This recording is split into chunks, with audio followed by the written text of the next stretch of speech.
அந்த pen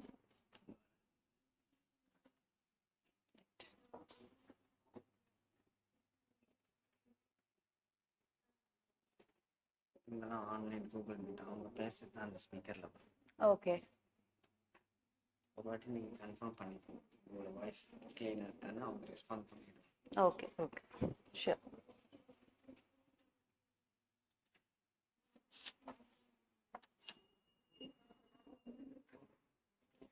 So hi students, very good morning. Joshi alliye Nurdra, good morning. Okay, fine. So I am your corporate and other laws mentor. Okay, first of all let me introduce myself. And online students, உங்களுக்கு the voice is audible? Yes, ma'am. Okay, only one student all others please confirm. யாருமே unmute பண்ணல.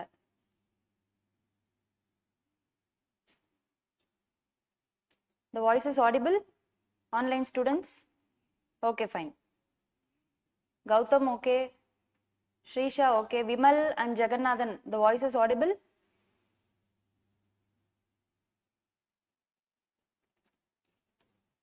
Okay, fine. Okay. So first of all, the introduction about myself is I am Andal Balaji. I am running a company. I am a finance head in that company. Okay. So it is a IT recruitment and staffing company. So the company started around 2024. So it is 2 years company. So with respect to the educational qualification, I am yet to complete my CA final two papers, and I am qualified 9 papers of my ACCA, and I am teaching in Trichy as well in Chennai. So now I have moved to Chennai after my marriage. So now I have taken the venture entirely on Chennai. So this is all about my background. And with respect to corporate and other laws, யார் யாரெல்லாம் இதுக்கு முன்னாடி காலேஜஸ்ல law படிச்சிருக்கீங்க? லான்ற subject தெரியும், at least I have some knowledge about law அப்படின்னு யாராவது படிச்சிருக்கீங்களா லா? No one. Ma'am, Yes. I have. So you know about law. Yes, ma'am. So what is the subject name? Business law, ma'am. CA foundation. Okay, you are a foundation student. Yes, ma'am. Okay, fine. இங்க the live batchல படிச்சிருக்கீங்களா law? No one. So you don't know about law. சரி, okay. So this is the basic introduction. Just I wanted to give about myself. And with respect to law அப்படின்னு நம்ம பார்க்கும்போது corporate and other லாஸ்ன்றது தான் உங்களோட subject. ஓகேவா? So லா அப்படின்னு நம்ம பார்க்கும்போது it is a very scoring paper with respect to inter அப்படி. ஸோ இப்போ லாவில் பார்த்தோம் அப்படின்னா ரொம்ப இம்பார்ட்டண்ட்டாக சர்டன் திங்ஸ் இருக்கு. சில பேருக்கு அது வந்து ப்ரோவாக இருக்கலாம், சில பேருக்கு லான்றது கன்சிக்வன்ஸாக இருக்கலாம். என்ன அப்படின்னா நல்லா ரீட் பண்ண முடியும், எழுத முடியும், என்னால் எனக்கு வந்து தியரின்றது பிடிக்கும், என்னால் படிக்க முடியும் அப்படின்னு இருக்கிறவங்களுக்கு it is a plus subject. ஓகேவா? எனக்கு தியரி பிடிக்காது, தியரினால வேகு போர் அடிக்கும், எனக்கு பிடிக்காது அப்படின்னு இருக்கிறவங்களுக்கு they need to put an extra effort. ஓகேவா? With respect to law. So எத்தனை பேருக்கு தியரி பிடிக்கும்? ஓகே, 2 பேர் 3 பேர் இன் பாய்ஸ். கேர்ள்ஸ்ல தியரியே பிடிக்காதா? தியரி பிடிக்காது. Okay, so then in that case you need to put some extra efforts. ஓகேவா? ஸோ லால ரொம்ப முக்கியம் என்னன்னா reading skill and writing skill plus practice. இந்த 3 விஷயம் தான் நம்மளுக்கு it will create exemption. Because law is a scoring paper. நம்மளால ஈஸியாக எக்ஸம்ஷன் வந்து லால எடுக்க முடியும், ப்ரொவைடட் நீங்கள் என்னோட அசோசியேட் ஆகி கிளாஸ்லேயே மோஸ்ட்லி வி வில் ஸ்டடி எல்லாமே. எதுவும் வீட்டுக்கு போய் படித்து ஹோம்ஒர்க் கொடுத்து இந்த மாதிரி ஸ்கூல் லெவல் ஆஃப் டீச்சிங்லாம் இருக்காது. இங்கேயே படிப்போம், இங்கேயே முடிச்சுட்டு கிளம்ப வேண்டியதான். No more other things. ஓகேவா? ஸோ அதுக்கு you need to attach yourself with me, associate your self with me. ஓகேவா? என்னதான் கிளாஸ் வந்து நான் போரிங்காக கொண்டு போக மாட்டேன், but whenever it gets bored அப்படின்றப்ப யூ கேன் ஸ்டில் மேடம் கொஞ்சம் டைவர்ட் ஆகிட்டு டாபிக் வரலாம் அப்படின்றதெல்லாம் நீங்கள் you can give your comments. ஓகேவா? ஸோ இந்த voice and other things everything is ஓகேவா? இந்த பிச் போதுமா பேசுறதுல? இல்லை என்டையரா தமிழ் வேணுமா? இங்கிலீஷ் ப்ளஸ் தமிழ் கலந்து பேசலாமா? Any inputs from your side? இந்த வாய்ஸ் ஓகேவா? இங்கிலீஷ் அண்ட் தமிழ் கலந்து இதே மாதிரி பேசலாம், ஃபைன், ஓகே தானே? And okay okay then first சொன்ன மாதிரியே 3 கோல்டன் ரூல்ஸ் ஆஃப் லா அப்படின்றத இப்போ நான் வந்துட்டு சொல்ல போறேன். So please understand this. First is reading skill, the second skill is writing skill, okay. The third is test and practice, okay. Reading skill அப்படின்னு பார்த்தோம் அப்படின்னா, இப்போ நம்மளுக்கு எக்ஸாம் போகிறோம், ஒரு 15 minutes ஆஃப் யுவர் எக்ஸாமில் ஸ்டார்டிங்கில் you will B given the reading time to read the question paper. So அதில் we need to understand நம்மளுக்கு எந்த கொஷின் ஃபர்ஸ்ட் எழுத போகிறோம், எது நம்மளுக்கு வந்து பெஸ்ட்டாக இருக்கும் அப்படின்றதெல்லாம் ஃபர்ஸ்ட் அந்த 15 minutesல we need to assess. So அந்த 15 minutesல இப்போ ரீசெண்டாக வந்த லா கொஷின் பேப்பர் வாஸ் 24 pages. வெறும் கொஷின் பேப்பர் மட்டும், இட் வாஸ் 24 pages. அப்போ ஒரு நிமிஷத்துக்கு ஒரு பேஜ் படிச்சா கூட நம்மளால 15 minutesல படிச்சு முடிக்க முடியாது, கரெக்டா? ஸோ அப்போ அதுக்கு என்ன பண்ணணும் அப்படின்னா, டெய்லி கொஷின்ஸ் படிக்கிற ஸ்பீடை வந்து we need to practice. So அந்த 15 minutesல நம்ம அந்த கொஷினை வந்து நம்ம படிச்சு புரிஞ்சு அதுக்கு என்ன ஆன்சர் எழுதணும், அது எங்க புக்ல இருக்கும், அதுக்கு நம்ம என்ன ஆன்சர் எழுத போறோன்ற வரைக்கும் we need to master our mind. So அதுக்கு சப்ஜெக்ட் அந்த லெவல் ஆஃப் கிளாரிட்டியில படிச்சிருக்கணும், மேப்பிங் கரெக்டாக இருக்கணும். இந்த சாப்டர்லேருந்து கொஷின் கேட்டிருக்காங்க, இத்தனாவது கொஷின் ஃபர்ஸ்ட் இதை எழுத போகிறோம் அது எழுத போகிறோன்ற மேப்பிங் வந்துட்டு it should be proper. So this is the first thing with respect to reading skill. Then the second thing is writing skill. Writing அப்படின்னு பார்த்தோம் அப்படின்னா, ஒரு proficient English language வந்து with respect to lawக்கு எக்ஸ்பெக்ட் பண்ணுவாங்க. But we are at inter level இருக்கும். So நம்ம வந்து proficiency அப்படின்ற லெவலில் வந்து நம்மளால இங்கிலீஷில் டச் பண்ண முடியுமா அப்படின்னா we can try. 100% நம்மளால கொடுக்க முடியாது. நம்ம இன்ஸ்டிடியூட் எக்ஸ்பெக்ட் பண்ணுற ஆன்சர்ஸ்ல நம்ம வந்து கொடுக்கறதுக்கு we need to try. So ஒரு 10 கொஷின் இருக்கு அப்படின்னா ஒரு 5 கொஷின் நல்ல ப்ரொஃபிஷியண்டாக எழுதணும் அப்படின்னா the remaining questions, ஸோ உங்களுக்கு இருக்கிற நாலேஜை அந்த கொஷின்ல he will assess and he will provide the marks for the other questions. ஓகேவா? ஓரளவுக்கான லா லாங்குவேஜ் வந்து கண்டிப்பா இருக்கணும் பேப்பர்ல. லா லாங்குவேஜ் இஸ் வெரி இம்பார்ட்டன்ட், ஓகேவா? அந்த லா லாங்குவேஜ் வரணும்னா என்ன பண்ணணும்? we need to study the subject in English. Teaching and அண்டர்ஸ்டாண்டிங்க்கு தமிழ் யூஸ் பண்ணிக்கலாம். வேறஸ் நீங்க படிக்கும்போது please read the subject in English. இங்கிலீஷில் படிங்க, இங்கிலீஷில் சொல்லி பாருங்க, கிளாஸில் நிறைய டிஸ்கஸ் பண்ணுங்க எல்லாரும். எப்படி வந்து ஒரு ஆன்சர் எழுதணும் அப்படின்றதெல்லாம் ஐ வில் போக போக சொல்லுவேன். ஸோ இங்கிலீஷில் எழுதுறதுக்கு ட்ரை பண்ணணும் அப்படின்னா இங்கிலீஷில் நம்ம ஃபஸ்ட்டு இங்கிலீஷ் பிடிக்கணும் ஃபஸ்ட்டு, அதில் நம்ம வந்து எழுதுறதுக்கு we need to try. ஓகேவா? Then the final thing is the test and practice. So test and practice இது வந்து இந்த 2 ஸ்கில் ஃபஸ்ட்டு சொன்னேன் இல்லையா, இதை ஈஸியாக ஹெல்ப் பண்ணி இதை வந்து நம்மளுக்கு வந்து ஈஸியாக பண்ணி தரது வந்து அந்த டெஸ்ட் அண்ட் ப்ராக்டிஸ். இந்த 2 ஸ்கில்லையும் நம்மளை அச்சீவ் பண்ண வைக்கிறது அந்த டெஸ்ட் அண்ட் ப்ராக்டிஸ். டெஸ்ட்ன்றது நம்ம மேனேஜ்மெண்ட்லேருந்து தே வில் ப்ரொவைட் ஒரு certain level of portions complete ஆனதுக்கப்புறம் they will start the test வந்து ஸ்டார்ட் பண்ணுவாங்க. எந்த டெஸ்ட்டையும் தயவு செஞ்சு ஈவன் படிச்சிருக்கீங்களோ படிக்கலையோ வந்து please give a try.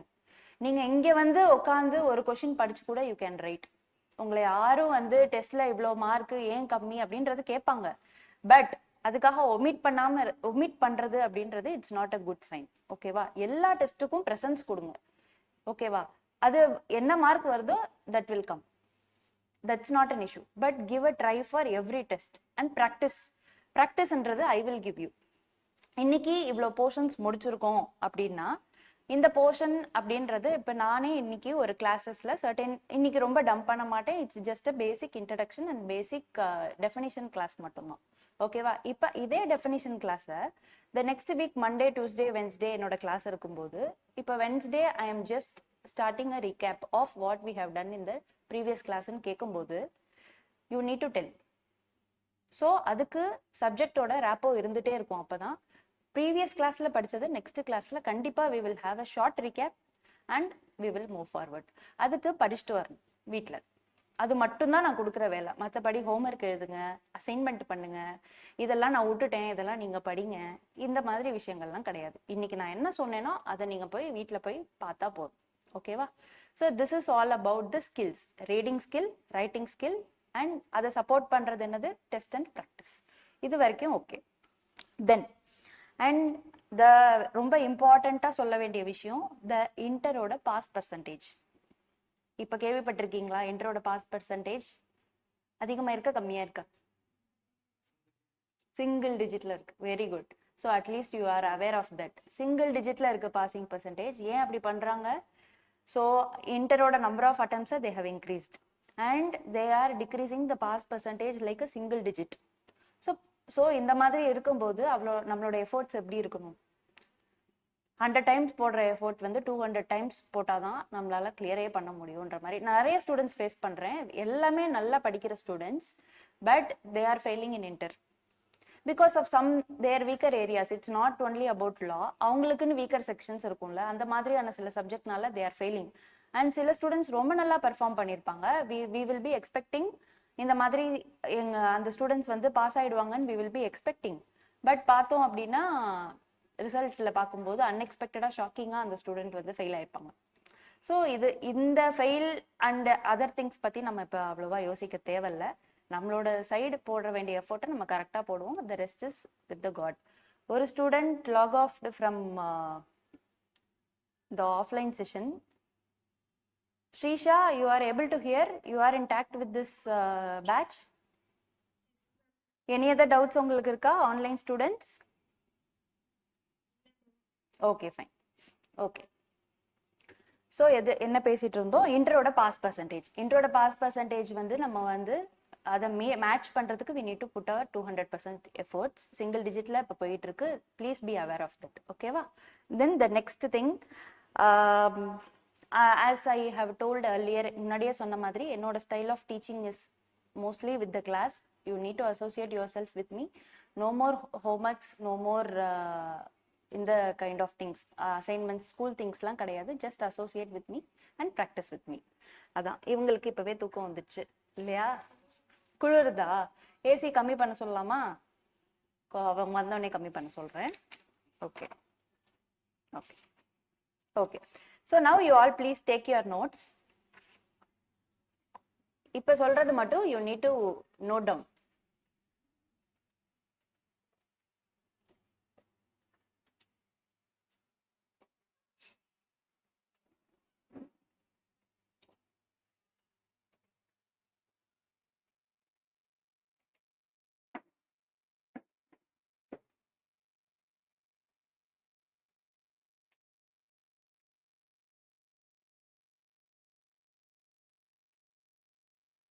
எடுத்தாச்சா?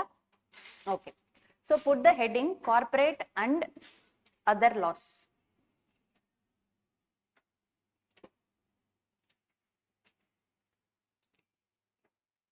Corporate and other laws.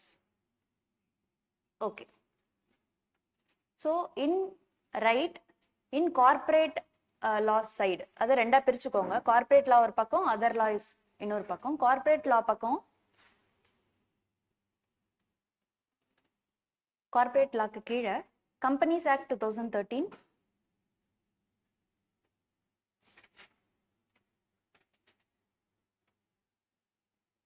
and LLP Act.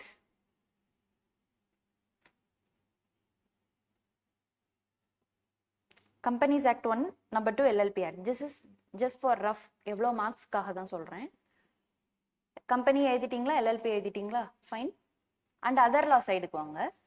Other law சைடில் first FEMA, FEMA, FEMA. The second one, GCA, General Clauses Act. General Clauses Act.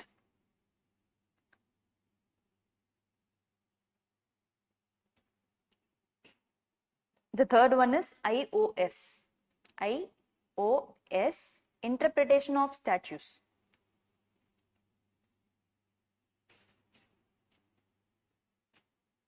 So இவ்வளோதான் மொத்தமாக நம்ம படிக்க போகிற லாவே. எல்லாத்தோட பேருமே இவ்வளோதான். ஜஸ்ட் பார்த்தீங்கன்னா 5 சாப்டர் அப்படின்னு சொல்லிக்கலாம். ஆனால் உள்ளுக்குள்ள இட் வில் பி லைக் அ மலை மாதிரி இருக்கும். ஓகேவா? அண்ட் எல்லாத்துக்கும் மார்க்ஸ் நோட் பண்ணிக்கோங்க. ஸோ எல்லாருக்கும் தெரியுமா, பேப்பர் பேட்டர்ன் தெரியுமா? It is 70 descriptive, 30 is MCQ. Out of 100 மார்க்ஸில் 70 marks is descriptive, 30 marks is MCQ. அந்த எம்சிக்யூஸில் சிங்கிள் மார்க் கிடையாது, எல்லாமே 15 into 2 is equal to 30. ஒரு கொஷினுக்கும் 2 மார்க்ஸ். ஓகே, அதையும் எழுதிக்கோங்க. 70 marks descriptive, 30 marks is MCQ. And in that MCQ also it will be 15 into 2, 30. 15 கேள்வி 2 மார்க்குக்கு இருக்கும், 30 மார்க்ஸ். இது அண்டர்ஸ்டுட். தென் இப்போ எந்தெந்த ஆக்ட் எவ்வளோ மார்க்குன்னு பார்க்க போறோம். கம்பெனிஸ் ஆக்ட் ஃபர்ஸ்ட் சொன்னேன். Companies act 60 mark.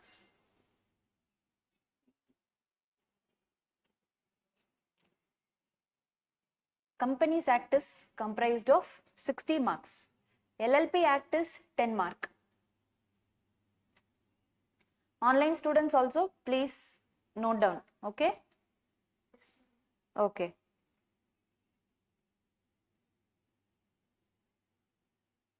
FEMA, other act la FEMA la 10 marks. GCA is 10 marks. General Clauses Act is 10 marks. And interpretation of statutes 10 marks. So 100 வந்துருச்சா? 60, 70, 80, 90, 100. So அதிக weightage எதுக்கு இருக்கு? கம்பெனிஸ் ஆக்டுக்கு தான் இருக்கு.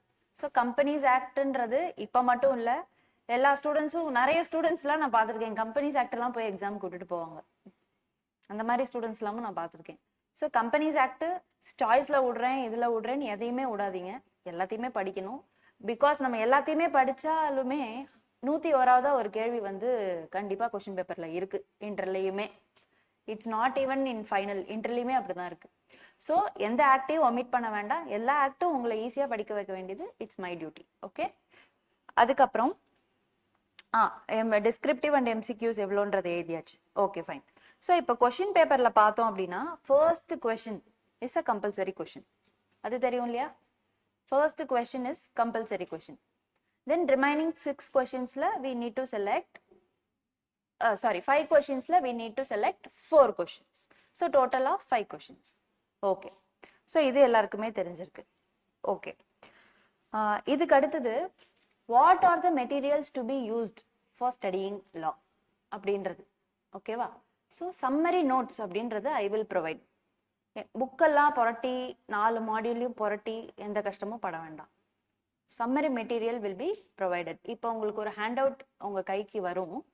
அந்த ஹேண்ட் அவுட் தான் preliminary சாப்டரோட hand out. அதில் எந்த மற்ற ஃபேக்கல்ட்டிஸோடது நீங்கள் ரெஃபர் பண்ணுறது தட்ஸ் யுவர் விஷ். இதில் எந்த ஒமிஷனுமே இருக்காது. என்டையராக நம்ம ஸ்டடி மெட்டீரியலில் இருக்கிறத கரெக்டாக உங்களுக்கு ஐ ஹவ் ப்ரொவைடட். ஓகேவா? இப்போ ப்ரிலிமினரின்னு பார்த்தா 93 செக்ஷன்ஸ் இருக்கும். 93 செக்ஷன்ஸுமே உங்களோட 15 பேஜில் ஐ ஹவ் கிவன். ஓகேவா?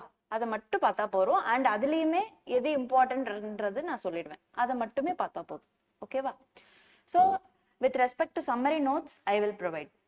And with respect to question bank, question பேங்க்குன்னு நான் ப்ராக்டிஸ்ன்னு ஒன்று சொன்னேன்ல, அந்த ப்ராக்டிஸ்ன்றது எல்லாமே அந்த கொஷின் பேங்க்லேருந்து தான் பண்ணணும்.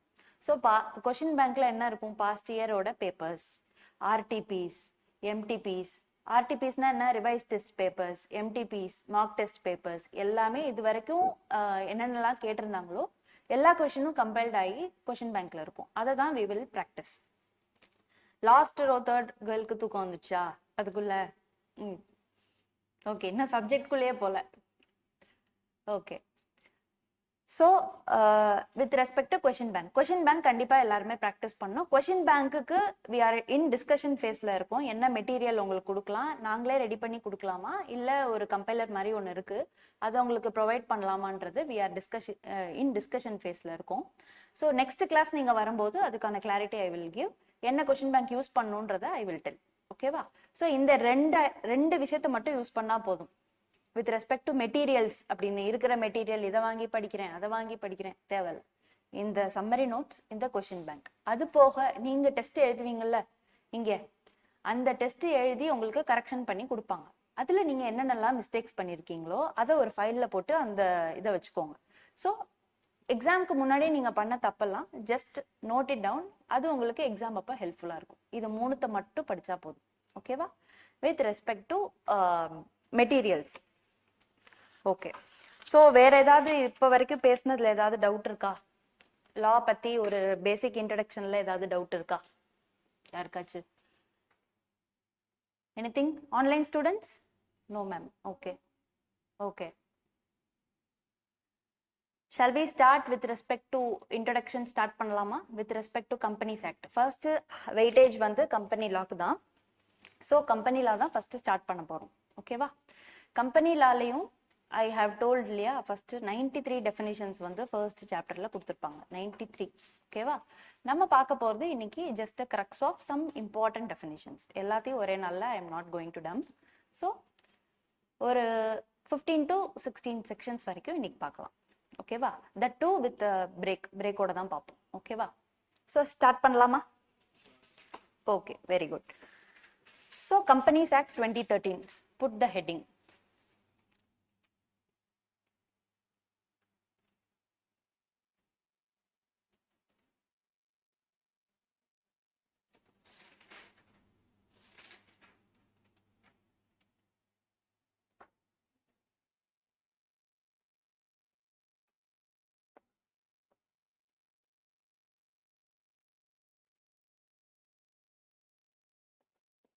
Okay.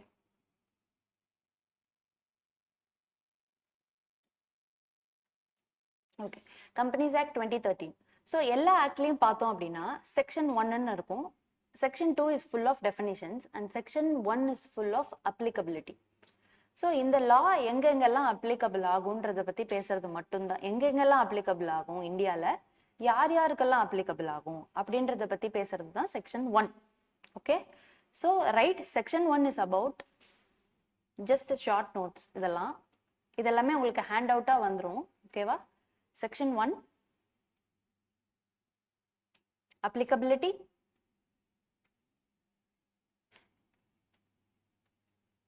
applicability to the whole of India,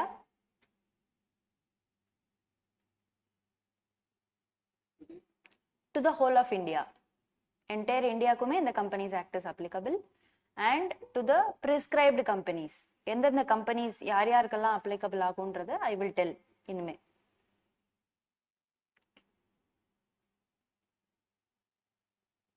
Okay?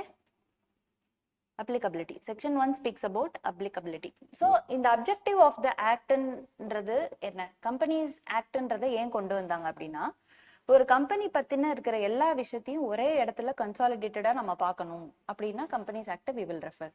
ஒரே இடமா இருக்கணும், எல்லாமே கன்சாலிடேட்டடா ஒரு இடத்துல இருக்கணும். அண்ட் எப்பயாவது தேவைப்படும் போது நம்ம வந்து we need to amend certain things. Company ரிலேட்டடா இப்போ ஒரு கேஸ் லா வரும், சுப்ரீம் கோர்ட் கேஸ் வரும், ஹை கோர்ட் கேஸ் வரும். அப்ப கம்பெனிஸ் ஆக்ட்ல இருக்கிற சர்டன் ப்ரொவிஷன்ஸை மாற்ற வேண்டிய சுச்சுவேஷன் வரும். ஸோ அந்த மாதிரியான இருக்கிற சுச்சுவேஷன் வரும்போது we will amend the act. ஓகேவா? ஸோ the objectiveன்னு பார்த்தோம்னா is to consolidate, எல்லாத்தையும் ஒரே இடத்துல வச்சிருக்கணும், and amend whenever there is a requirement. இதுதான் with respect to objective. Objective is not that much important, just to give you a knowledge. Okay. Then flow. Companies ஆக்ட்ல என்ன இருக்குன்றது இது எம்சிக்யூஸ்ல கூட they can ask. ரொம்ப 29 சாப்டர்ஸ் இருக்கு, எழுதிக்கலாம். 29 chapters இருக்கு.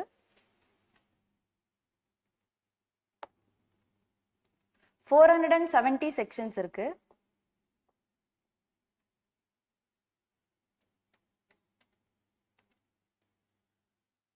செவன் ஷெட்யூல்ஸ் இருக்கு. 7 schedules இருக்கு. ஓகே, ஃபைன்,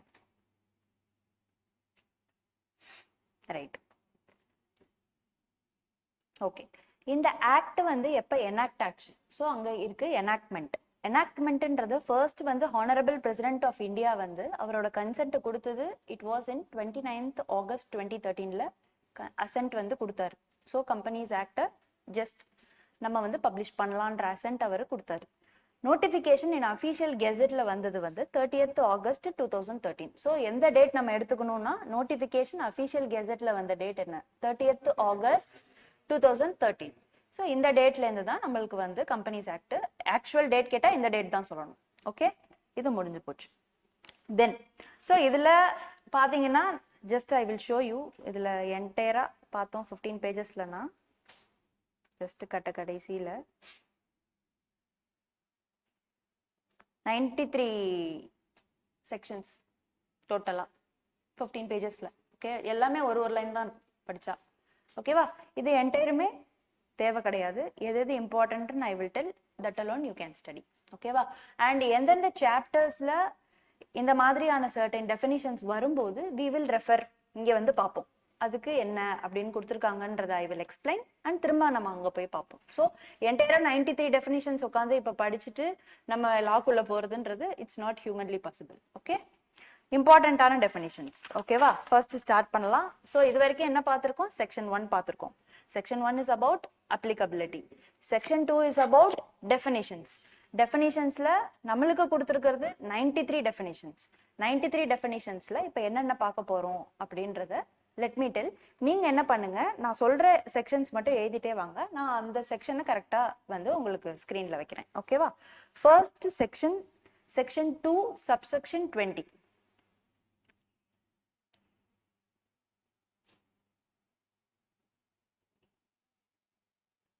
செக்ஷன் 2 சப்செக்ஷன் 20 எழுதிக்கிட்டீங்களா? ஸோ ஓகே, அதுக்கு முன்னாடி கம்பெனினா என்ன? ஸோ கம்பெனினா என்னன்றது காலேஜில் படிச்சுட்டு போகணும்னு நினைக்கிறேன். Anybody can answer? கம்பெனி ஒரு டெஃபினிஷன் அங்கே இருக்கு. Company is an incorporated association which is an artificial person having a separate legal entity, perpetual succession and a common seal. Okay, இதுதான் basic definition. So okay, an incorporated association which is an artificial person. artificial person na enna? It's not human இல்லையா, நம்மளா create பண்ண ஒரு விஷயம். It's an artificial person having a separate legal entity. So separate legal என்டிட்டினா என்ன அர்த்தம்? அதுக்குன்னு தனியாக பேன் இருக்குமா? கம்பெனின்னு இருந்தா பேனோட 4th லெட்டர் சீன் இருக்குமா? பேனோட 4th லெட்டர் கம்பெனியை பொறுத்த வரைக்கும் எப்பயுமே சீன் தான் இருக்கும். ஓகேவா, ஜஸ்ட் நாலேஜ். அண்ட் ஃபர்மா இருந்ததுன்னா எஃப்னு இருக்கும். இண்டிவிஜுவலாக நம்ம இருந்தோம்னா இட்ஸ் அன் இண்டிவிஜுவல். ஸோ ஓகேவா, இது பேனோட 4th லெட்டர் சீன் இருக்கும். So it is having a separate legal entity. Then with a perpetual succession. What do you mean by perpetual succession? Yes, continuous. ஒரு famous ஒரு டெஃபினேஷன் இருக்குமே, members may come and go but the company may go on forever அப்படின்றது ஒரு definition. யார் வந்தாலும் போனாலும் company will be running. It's a perpetual succession. And a common seal. Common seal is nothing but the seal of a company. நிறைய seals இருக்கு, round seal, for seal, இந்த மாதிரி நிறைய சீல் இருக்கு கம்பெனிக்கு. Round seal is the seal that is for the company. ஓகேவா, so இதுதான் பேசிக்கா ஒரு கம்பெனி ஒரு டெஃபினிஷன் கேட்டா ஒரு நம்மளுக்கு வந்து இந்த artificial person, perpetual succession, common seal, இந்த மாதிரியான வேர்ட்ஸ் எல்லாம் இருக்கணும். இது இந்த லாங்குவேஜ் தான் I have told you that the proficient language அப்படின்னு சொன்னேன் எக்ஸாம்ல எழுதணும் அப்படின்னு. இதை நம்ம வேர்ட்ஸ்ல எழுதுனா கண்டிப்பா institute will not accept. Perpetual சக்சஷன்னா பெர்பெச்சுவல் சக்சஷன்ற word that should be there in the paper. So இந்த மாதிரி சொல்ற வேர்ட்ஸை நீங்க ஞாபகம் வச்சுட்டு போய் அங்க ரீப்ரொடியூஸ் பண்ணீங்கன்னா then there is no issue. ஓகேவா, ஸோ கம்பெனி அண்ட்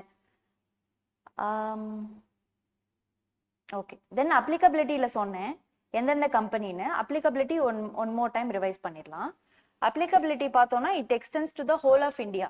ஓகேவா, எப்பயுமே ஜம்மு அண்ட் காஷ்மீரை பாதி ஆக்ட்ல எடுத்து விட்டுருவாங்க. ஓகேவா, Jammu and Kashmir. But companies ஆக்டை பொறுத்த வரைக்கும் it includes the Jammu and Kashmir. எல்லா என்டையர் இந்தியாவுக்கும் இட் இஸ் அப்ளிகபிள். ஓகேவா, அண்ட் அப்ளிகபிலிட்டியில பார்த்தோம் அப்படின்னா எந்தெந்த கம்பெனிலாம் கம்பெனிஸ் ஆக்ட்ல இப்போ இன்கார்பரேட் ஆகுதோ, இதுக்கு முன்னாடி இன்கார்பரேட் கம்பெனிஸ் ஆக்ட் 2013 வரதுக்கு முன்னாடியுமே கம்பெனிஸ் ஆக்ட் 1956 இருந்தது இல்லையா? அப்போ இன்கார்பரேட் ஆயிருந்த கம்பெனியும் கம்பெனி தான். அதுதான் நம்பர் ஏ பாயிண்ட். ஏ பாயிண்ட்ல என்ன சொல்லியிருக்காங்க? Companies incorporated under this act or under any previous company. Any previous company லான்னு சொல்லி எது இருந்திருந்தாலும் 1956 தான் கம்பெனி லான்னு இருந்தது, அதுல இன்கார்பரேட் ஆன கம்பெனியும் கம்பெனி தான். Okay. Second thing, insurance company. Insurance கம்பெனியும் கம்பெனிஸ் ஆக்டுக்குள்ள வருமா அப்படின்னா வரும். ஓகேவா? பேங்கிங் கம்பெனி, பேங்கிங் கம்பெனியும் வரும் கம்பெனிஸ் ஆக்டுக்குள்ள. ஓகேவா? எலக்ட்ரிசிட்டி கம்பெனி வருமா? எலக்ட்ரிசிட்டி கம்பெனியும் வரும்.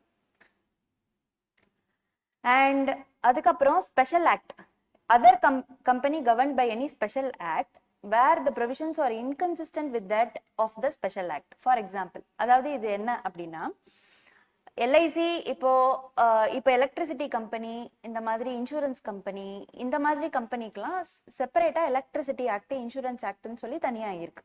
ஓகேவா? அங்கேயும் சர்டன் ப்ரொவிஷன்ஸ் வந்து சொல்லியிருப்பாங்க, கம்பெனிஸ் ஆக்ட்லயும் சர்டன் ப்ரொவிஷன்ஸ் சொல்லியிருப்பாங்க. ஸோ எது நம்ம எடுத்துக்கணும் அப்படின்னா, அந்த ஆக்டோட ப்ரொவிஷன்ஸ் wherever is applicable அதுதான் ஃபர்ஸ்ட் எடுத்துக்கணும். அதுல சொல்லாத விஷயத்துக்கு we will come to companies act. Okay okay. And such other body corporate incorporated by any act for the time being in force as may be notified by the central government. And வேற ஏதாவது பாடி corporate வந்து company அப்படின்னு central government சொல்லியிருந்தாங்க, இதுவும் company அப்படின்னு தனியா ஒரு நோட்டிபிகேஷன்ல வந்து நம்மளுக்கு சொல்றாங்க, இது வந்து ஒரு கம்பெனி அப்படின்னு, then in that case அதையும் we will consider it as a company. யாரு சென்ட்ரல் கவர்மெண்ட் சொன்னா we will consider. ஓகேவா? ஸோ இதுதான் applicability. ஓகே. ஸோ என்னென்ன companies? Companies incorporated under the companies act. Okay. Then யார் யாருக்கு? பேங்கிங் கம்பெனிக்கு உண்டு, இன்சூரன்ஸ்க்கு உண்டு, எலக்ட்ரிசிட்டி கம்பெனிஸ் உண்டு. அதுக்கப்புறம் எங்கெங்க ஸ்பெஷல் ஆக்ட்ல கவர்ன் ஆயிருந்ததுன்னா அந்த ஆக்டோட ப்ரொவிஷன்ஸ் இங்க இன்கன்சிஸ்டன்டா இல்லாத போது இங்க. Okay. And any other companies central government சொல்றாங்க திஸ் இஸ் த கம்பெனி அப்படின்னா, then in that case that is a company. ஓகேவா? This is all about the applicability. Thank you.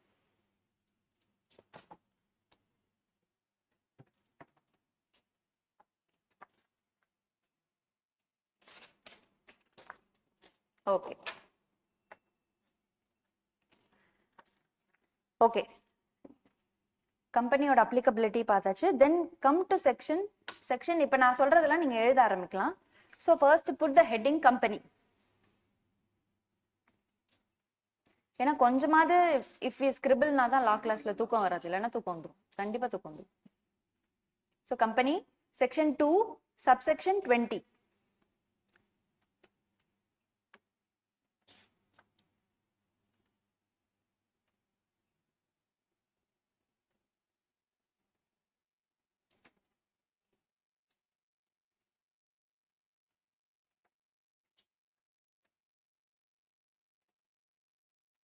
So section 2 subsection 20 is nothing but company. கம்பெனியோட definition எத்தனாவது செக்ஷன்ல கொடுத்துருக்காங்கன்னா 20th definition is company. So company அங்கேயே பார்த்தோம், means a company incorporated under this act or any previous law. இந்த லால இருந்தாலும் இப்ப இருக்கிறதும் கம்பெனி தான், இதுக்கு முன்னாடி எது இருந்தாலும் அது கம்பெனி தான். So section 2 subsection 20 is fine. Then the second definition is section 2 subsection 11.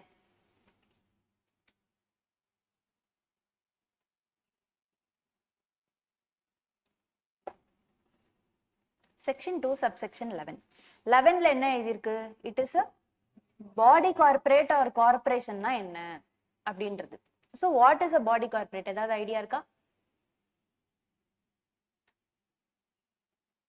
பாடி கார்பரேட்னா என்னன்னா அதுவும் ஒரு கம்பெனி தான், but it is not incorporated in India. இந்தியாவில் இருக்காது, it is incorporated outside India. ஓகேவா? அதுக்கு பேரு தான் it includes a company incorporated outside India. Okay, அதுக்கு பேரு தான் பாடி கார்பரேட். பட் இதுல 2 எக்ஸ்க்ளூஷன் ஸ்பெசிஃபிக்கலா. எது எது பாடி கார்பரேட் கிடையாது? ஒரு கோஆபரேட்டிவ் சொசைட்டியை நம்ம பாடி கார்பரேட்னு சொல்ல மாட்டோம். ஓகேவா? கோஆபரேட்டிவ் சொசைட்டி இருக்கு இல்லையா, தெரியும் இல்லையா? Cooperative society, it is not a body corporate. ஓகேவா? And any other body corporate that is notified by the central government. Central government சொல்றான் இது பாடி கார்பரேட் கிடையாது அப்படின்னா, then it is not a body corporate. ஓகேவா? So body கார்பரேட்னா என்ன? It includes a company incorporated outside Indiaல இருக்கும், அதுவும் பாடி கார்பரேட்னு தான் சொல்லுவோம். But it does not include a cooperative society and any other body corporate if the central government says that he is not a body corporate. Okay, so இந்த English is ஃபைனா, இந்த மாதிரி படிச்சுக்கிட்டோம் அப்படின்னா நம்மளுக்கு ஈஸியா இருக்குமா? இந்த மாதிரி இங்கிலீஷ்ல படிச்சாலே போதும் நார்மலா. ஓகே ஓகே, செக்ஷன் 2 சப்செக்ஷன் 20 படிச்சிருக்கோம், செக்ஷன் 2 சப்செக்ஷன் 11 படிச்சிருக்கோம். ஓகேவா? ஸோ நவ் இப்போ செக்ஷன் 2 சப்செக்ஷன் 20ல படிச்ச கம்பெனியை we are categorizing into 3 parts. First, company based on control பிரிக்கிறோம், அதை எழுதிக்கலாம் நீங்க.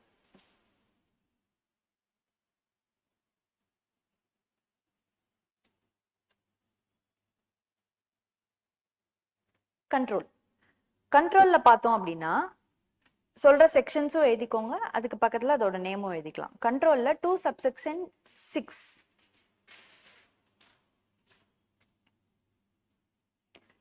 is associate company. 2 subsection 6 எதை பத்தி பேசணும்னா associate.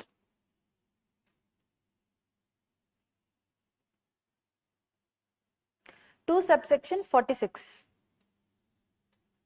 holding company.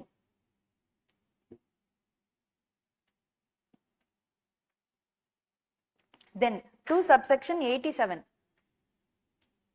is subsidiary company.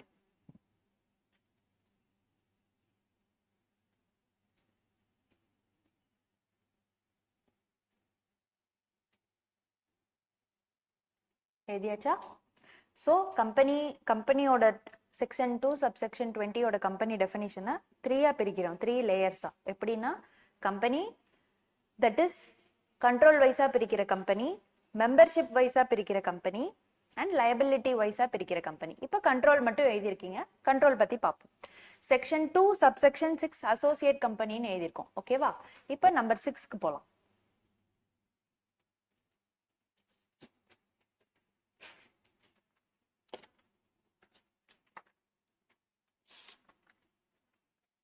Yeah. Okay. So holding company, associate company, subsidiary company இப்படின்றதெல்லாம் நம்ம படிச்சிருக்கோம் இல்லையா? கண்டிப்பா காலேஜ்ல படிச்சிருப்போம்.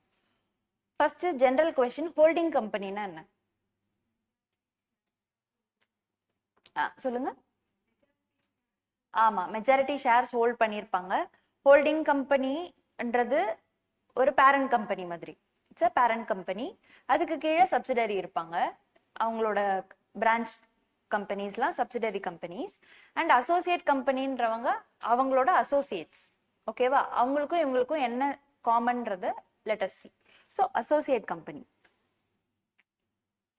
So in relation to another company means a associate company. So means a company in which that other company has significant influence but which is not a subsidiary of the company having such influence and includes a joint venture. So அப்படினா என்ன அர்த்தம் அப்படினா, so it means a company significant influence நம்மளுக்கு இருக்கும். Significant influence னா என்ன? Any idea?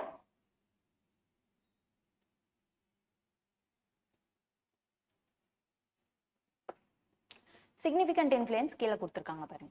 Significant இன்ஃப்ளூயன்ஸ்னா என்னன்னா, at least 20% of the total voting power. ஒரு கம்பெனி இருக்குன்னா அந்த கம்பெனியோட 20% ஆஃப் த டோட்டல் ஓட்டிங் பவரை ஒரு சர்டைன் பர்சனோ இல்லை குரூப் ஆஃப் பர்சனோ சேர்ந்து வச்சிருக்காங்கன்னு வச்சுக்கோங்க. அவங்க அந்த கம்பெனியில சிக்னிஃபிகண்ட் இன்ஃப்ளூயன்ஸ்டு பர்சன் அப்படின்னு சொல்லலாம். ஓகேவா? ஸோ அசோசியேட் கம்பெனினா நம்மளுக்கு சிக்னிஃபிகண்ட் இன்ஃப்ளூயன்ஸ் அந்த கம்பெனியில இருக்கும். அதாவது 20%க்கு மேல நம்மளுக்கு அந்த கம்பெனியில ஷேர்ஸ் இருக்கும். But it is not a subsidiary company. சப்சிடரினா நம்மளுக்கு கீழே இருப்பாங்க, நம்ம தான் அவங்கள மோஸ்ட்லி கண்ட்ரோல் பண்ணுவோம். நம்மளுக்கும் அவங்களுக்கும் இருக்கிற association is different. Various in associate company அப்படி கிடையாது. ஓகேவா? It is not a subsidiary company but it has a significant influence. நம்ம அந்த கம்பெனியில இருக்கிறவங்க அந்த அடுத்த கம்பெனியில 20% ஆஃப் த சிக்னிஃபிகண்ட் இன்ஃப்ளூயன்ஸை வச்சிருப்பாங்க. அண்டர்ஸ்டாண்ட் ஆகுதா? இல்லை திரும்ப ஐ நீட் டு ரிப்பீட்டா? Associate company. ஓகேவா? ஃபைனா? Okay. And includes a joint venture. Joint வெஞ்சரும் நம்ம ஒரு கம்பெனியோட வச்சிருக்கோம்னா they will also come under associate அப்படின்னு தான் சொல்லுவோம். ஜாயிண்ட் வெஞ்சர்னா என்னன்னா, joint arrangement means a joint arrangement whereby the parties have joint control of the arrangement, have rights to the net assets of the arrangement. So this is a very detailed explanation.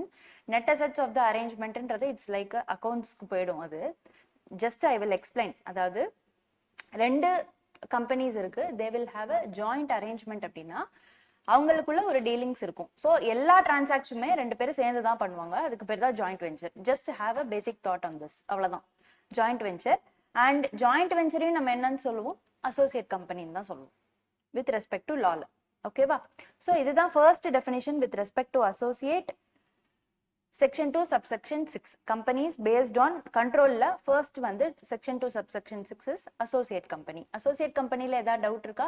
Can anyone repeat associate கம்பெனினா என்னன்றத ஒருத்தர் எஞ்சி just எனக்காக சொல்ல முடியுமா? பார்த்தே கூட சொல்லலாம், explain பண்ணலாம்.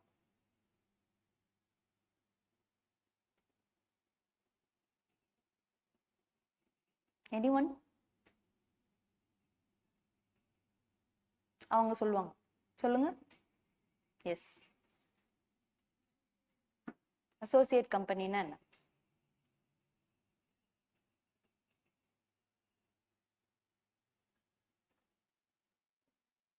வை நோ? ஸோ உங்க எல்லாருக்குமே பேசிக் ரெக்வஸ்ட் என்ன அப்படின்னா, டோன்ட், இப்போ இங்க வந்து ஸ்லீப்பியா இருக்கும் theory class, I understand this, but you have taken a commitment. கரெக்டா? நம்ம வந்து சிஏ இன்டருக்கு வந்துட்டோம் அப்படின்ற கமிட்மெண்ட் எடுத்துட்டோம் எல்லாருமே. அங்க பாருங்க, அங்கேயும் ஒருத்தர் கொட்டாய் விடுறாரு தான். இட்ஸ் நாட் அ இஷ்யூ, ஓகேவா? பட் சொல்ற விஷயங்கள் காதுக்கு கண்டிப்பா போகணும், ஓகேவா? ஸோ அசோசியேட் கம்பெனி, அப்போ இவ்வளோ நேரம் நான் வந்துட்டு I am putting my energy, இந்த மெட்டீரியல் உட்காந்து ப்ரிப்பேர் பண்ணிட்டு இவ்வளோ நோட்ஸ் எடுத்துட்டு I am coming to the class to educate you people அப்படின்னு இருக்கும்போது அட்லீஸ்ட் ஒரு பேசிக் ரெசிப்ரோகேஷனா ஒரு கொஷின் அட்லீஸ்ட் கேட்டா ட்ரை டு ஆன்சர், ஓகேவா? ஸோ அசோசியேட் கம்பெனினா என்ன, ஏன் உங்களால ஆன்சர் பண்ண முடியல? First day of first definition, ஒரு தேர்ட் டெஃபினிஷன் ஏன் ஆன்சர் பண்ண முடியல?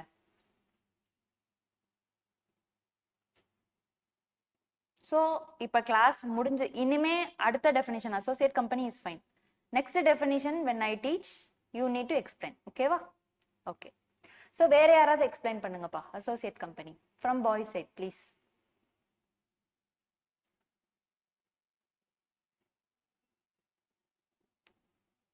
Last lane, last row second. Can you explain? Yes.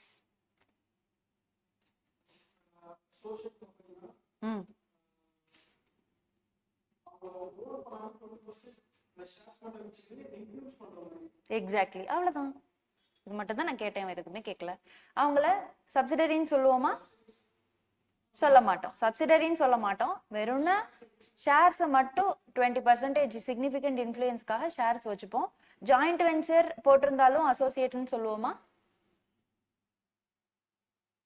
சொல்லுவோம். அதுதான் ஆன்சர், சொல்லுவோம், ஓகேவா? ஜாயிண்ட் வெஞ்சர்ல ரெண்டு பேர் இருந்தாலும் அசோசியேட்னு தான் சொல்லுவோம். So this is the simple thing, அவ்வளோதான். ஸோ இது ஏன் சொல்ல முடியல நம்மளால? So please try, okay? Then section 2 subsection 46 holding company எழுதிக்கலாம். அடுத்தது எழுதிட்டோம்னு நினைக்கிறேன். ஹோல்டிங் கம்பெனி ஜஸ்ட் 46 போய் பார்ப்போம். ஏன் மேடம் நீங்க எப்படி கோர்வையா எடுக்கிறீங்க, டெஃபினிஷன்ஸ்லாம் அங்கேயும் இங்கேயும் இருக்கேன்னு நீங்க கேட்கலாம். அவங்க அப்படிதான் கொடுத்துருக்காங்க, என்னால எதுவுமே பண்ண முடியாது. they will not give everything in order. So நம்ம தான் வந்து படிச்சு, ஸோ we have segregated, ஓகேவா? ஹோல்டிங் கம்பெனினா என்ன பாருங்க. அவங்களோட definition of ICI way of definition பாத்தீங்களா? In relation to one or more other companies, holding company means a company of which such companies are subsidiary companies. அவ்வளவுதான் அவங்களோட definition. Holding கம்பெனின்னு ஒருத்தவங்க இருப்பாங்க. ஃபார் எக்ஸாம்பிள், இதோட எக்ஸ்பிளனேஷன் நான் சொல்றேன். Holding கம்பெனினா X அப்படின்னு ஒரு கம்பெனி இருக்கு. ஸோ எக்ஸுக்கு கீழே ஏபிசின்னு 3 கம்பெனி இருக்கு. இப்போ எக்ஸ் யாரு? அவ்வளவுதான். ஏபிசி யாரு? Subsidiary company. இதுதான் பேசிக் திங் புரிஞ்சுக்க வேண்டியது. அதுதான் they have given in law language, ஓகேவா? So means a company of which such companies are subsidiary companies அப்படின்னா they are meaning ABC. So X is the company, X ஓட subsidiaries are ABC, they are the subsidiary company. So இதுதான் with respect to holding company ஓட definition. Then 2 subsection 87 எழுதியாச்சு. So we are going to 87.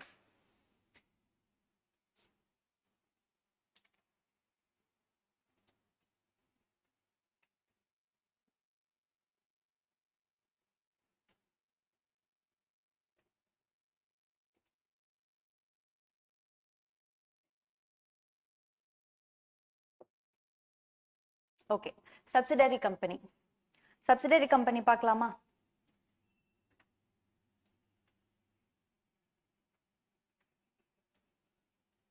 Okay, யாராவது ஒருத்தர் read பண்றீங்களா? Subsidiary company சவுண்டா அங்க பார்த்து. எனி ஒன் சவுண்டா படிங்க. உட்கார்ந்து உட்கார்ந்து நிக்கலாம் வேண்டாம், உட்கார்ந்து.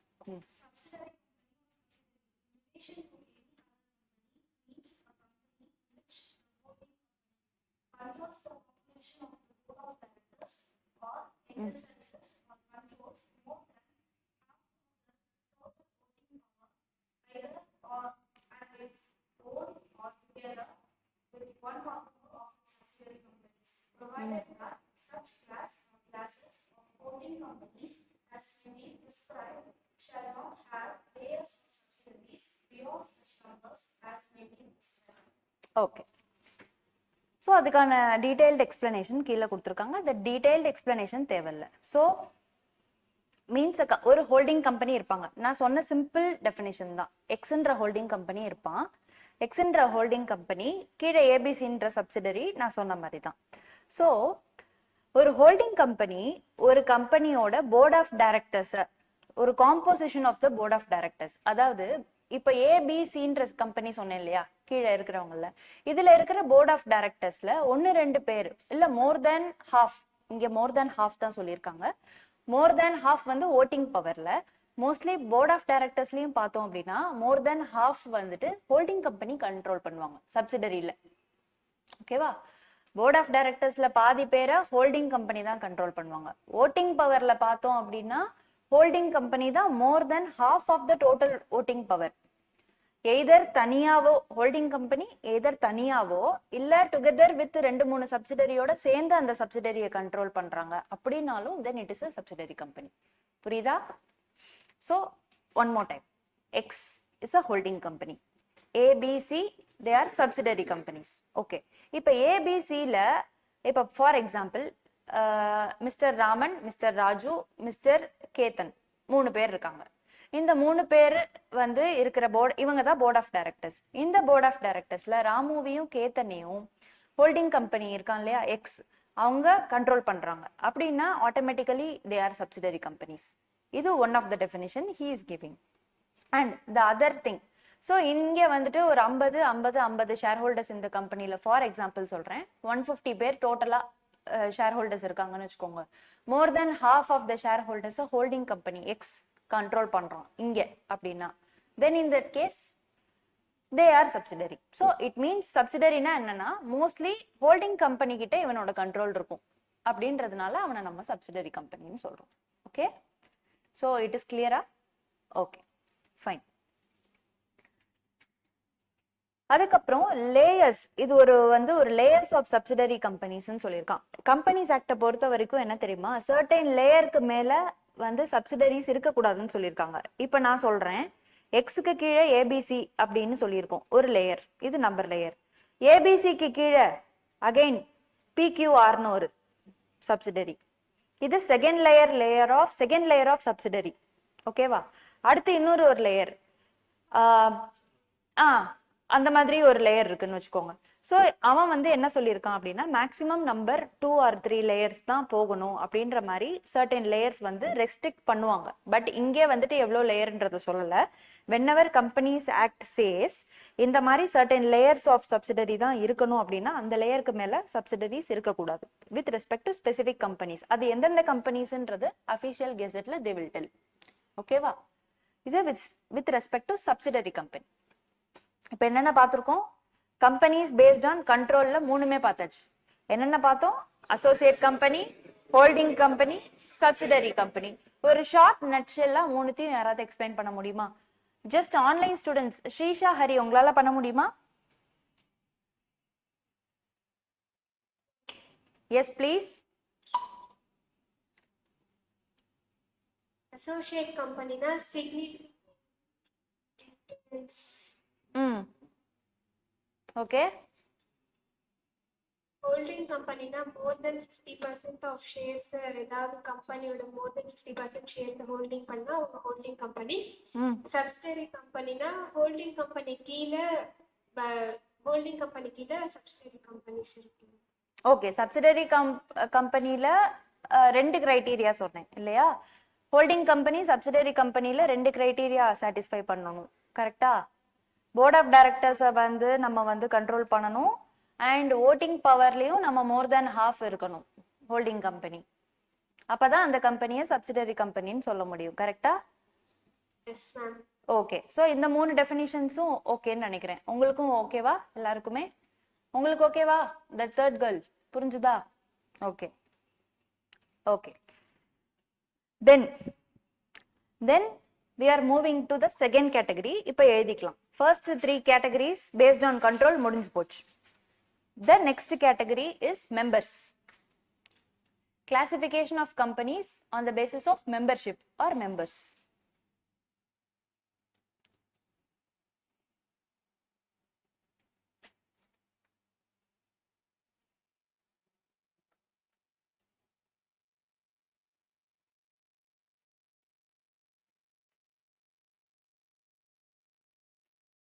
Okay, first section is 2 subsection 62.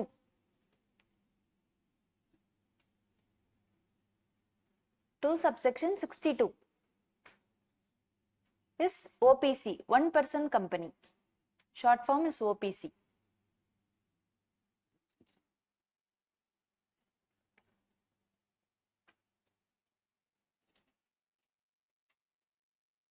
Then 2 subsection 68 is private company.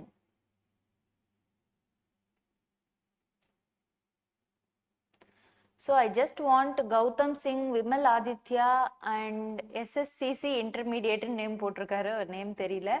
So எல்லாருக்கும் the basic thing, the teaching is comfortable and just ஒரு comment போடுங்க பாப்போம். As of now வந்து நடத்துனது.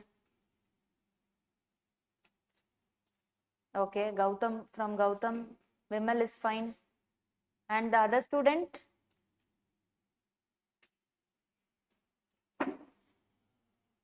Okay.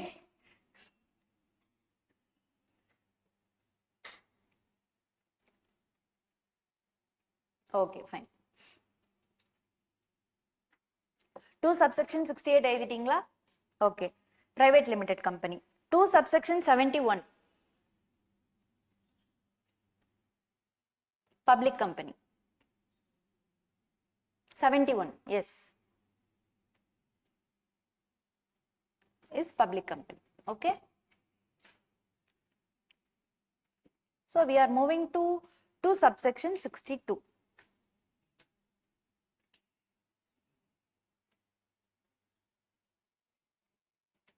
Very simple definition. Yes. So what do you mean by one person company? Only one person as a member. ஒரே தனி ஆட்சி, அவ்வளவுதான். Only one person as a member. It's called one person company. Okay வா? இதுல nothing to explain. Okay. Then 2 subsection 68. We are moving to 68. Private company. It's a bit கொஞ்சம் பெரிய definition. Okay. So யாராவது ஒருத்தர் படிக்கலாமா? இந்த சைடுல இருந்து படிக்கலாமா யாராவது?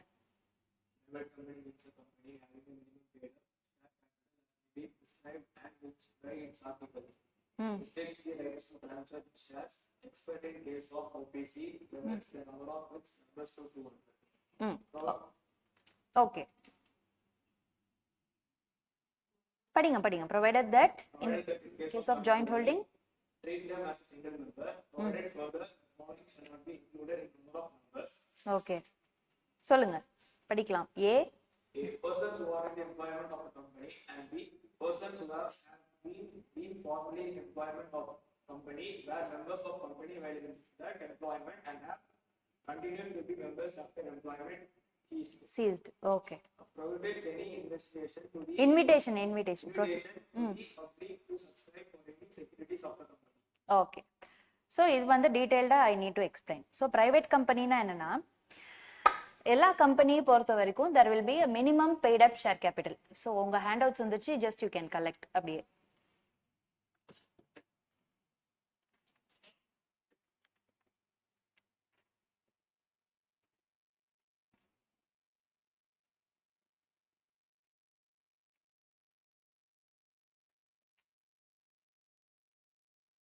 ஓகே, இந்த ஹேண்ட் அவுட் தான் உங்களோட சம்மரி நோட்ஸ். ஓகேவா? இந்த சம்மரி நோட்ஸ் சாப்டர் பை சாப்டரா வந்துட்டு இப்போ they are giving you. So என்டையரா முடிஞ்சதுக்கு அப்புறம் பேட்ச் முடியறதுக்குள்ளேயே most probably you will get a booklet என்டையரா. ஓகேவா? ஸோ இப்போ உங்களுக்கு வீட்டுக்கு போய் படிக்கணுன்றதுக்காக உடனே நான் I have ask them to print. ஓகேவா? ஓகே. ஸோ எல்லா கம்பெனிலையும் பார்த்தோம் அப்படின்னா there will be a minimum paid up share capital. Minimum paid up share கேபிட்டல்ன்றது என்னது? எனிபடி கம்பெனி அக்கௌண்ட்ஸ் படிச்சிருப்போம், ஸ்கூல்லேருந்து படிச்சிருக்கோம், இதுலேயும் படிச்சிருக்கோம், காலேஜ்லேயும் படிச்சிருக்கோம். பெய்ட் அப் ஷேர் கேபிட்டல்னா என்ன? ஒரு வேல்யூ வேணும். ஒரு கேபிட்டலோட வேல்யூன்றது ஆஸ் மேபி பிரிஸ்கிரைப்டுன்னு கொடுத்துருப்பாங்க எல்லா இடத்துலையும். ஸோ கம்பெனிஸ் ஆக்ட்ல எவ்வளோ சொல்கிறாங்களோ அந்த லெவல் ஆஃப் ஷேர் கேபிட்டல் இருக்கணும் அந்த ப்ரைவேட் லிமிடெட் கம்பெனி அப்படின்னா. ஸோ அது எவ்வளோன்றது இந்த டெஃபினிஷன்ஸ்ல தே வில் நாட் கிவ். எங்க கம்பெனிஸ் இன்கார்பரேஷன் ஆரம்பிச்சு நெக்ஸ்ட் சாப்டர்ஸ் போகும்போது ஐ will give you the limits, எதுக்கு எவ்வளோ இருக்கணும் அப்படின்றது தனியா ஒரு டேப்லர் காலம்லேயே we will give you. ஓகேவா? எவ்வளோ number of share capital as the company is prescribed சொல்றாங்களோ அது இருக்கணும்ன்றது ஜஸ்ட் ரிமெம்பர். எவ்வளோன்றது we will study it in latest chapters. ஓகே. So minimum paid up share capital இருக்கணும் பிரைவேட் கம்பெனினா. பிரைவேட் கம்பெனியை பொறுத்த வரைக்கும் we should not have the right to transfer shares. Private கம்பெனில ஷேர் டிரான்ஸ்ஃபர் பண்ணக்கூடாது. எழுதிக்கிறதுனா ஜஸ்ட் மார்க் பண்ணிக்கலாம், அதுலேயே இருக்கு உங்க ஹேண்ட் அவுட்லேயே.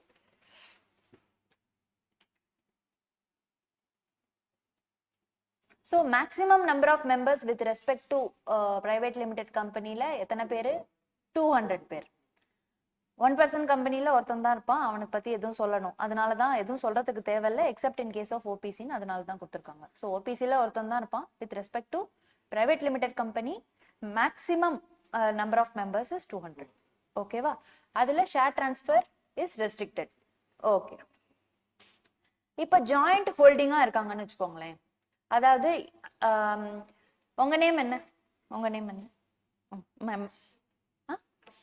அர்ஷியா. உங்க நேம்?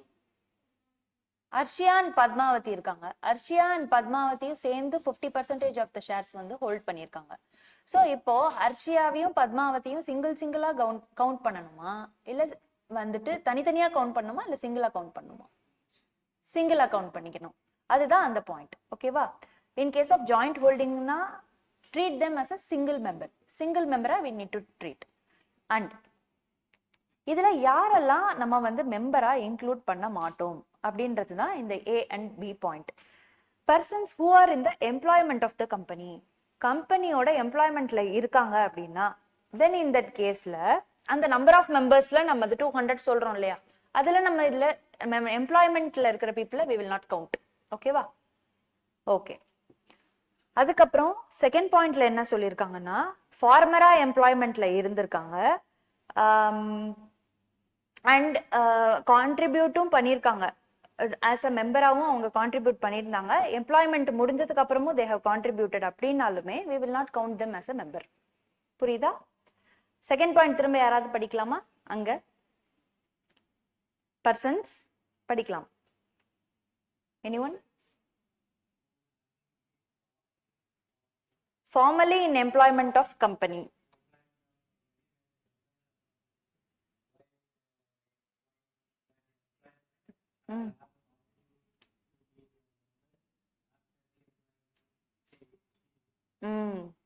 ஓகே. அதாவது ஃபார்மலா இதுக்கு முன்னாடி எம்ப்ளாய்மெண்ட்ல இருந்தாங்க.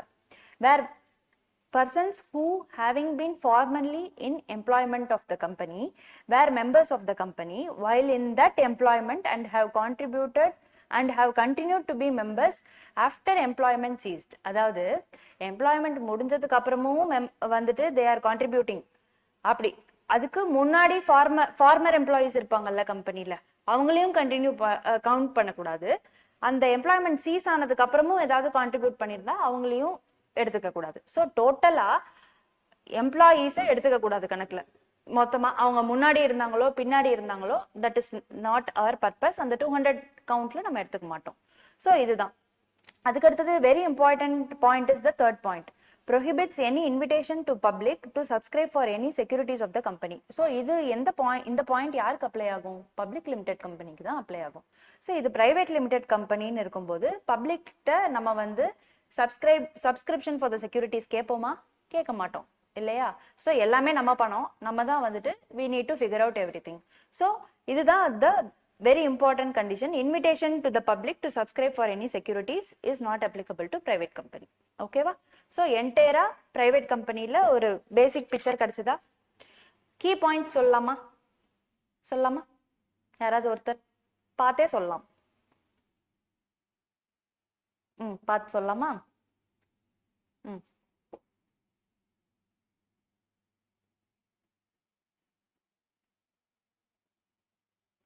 நீங்க சொல்லுங்க. Very good. Okay, very good.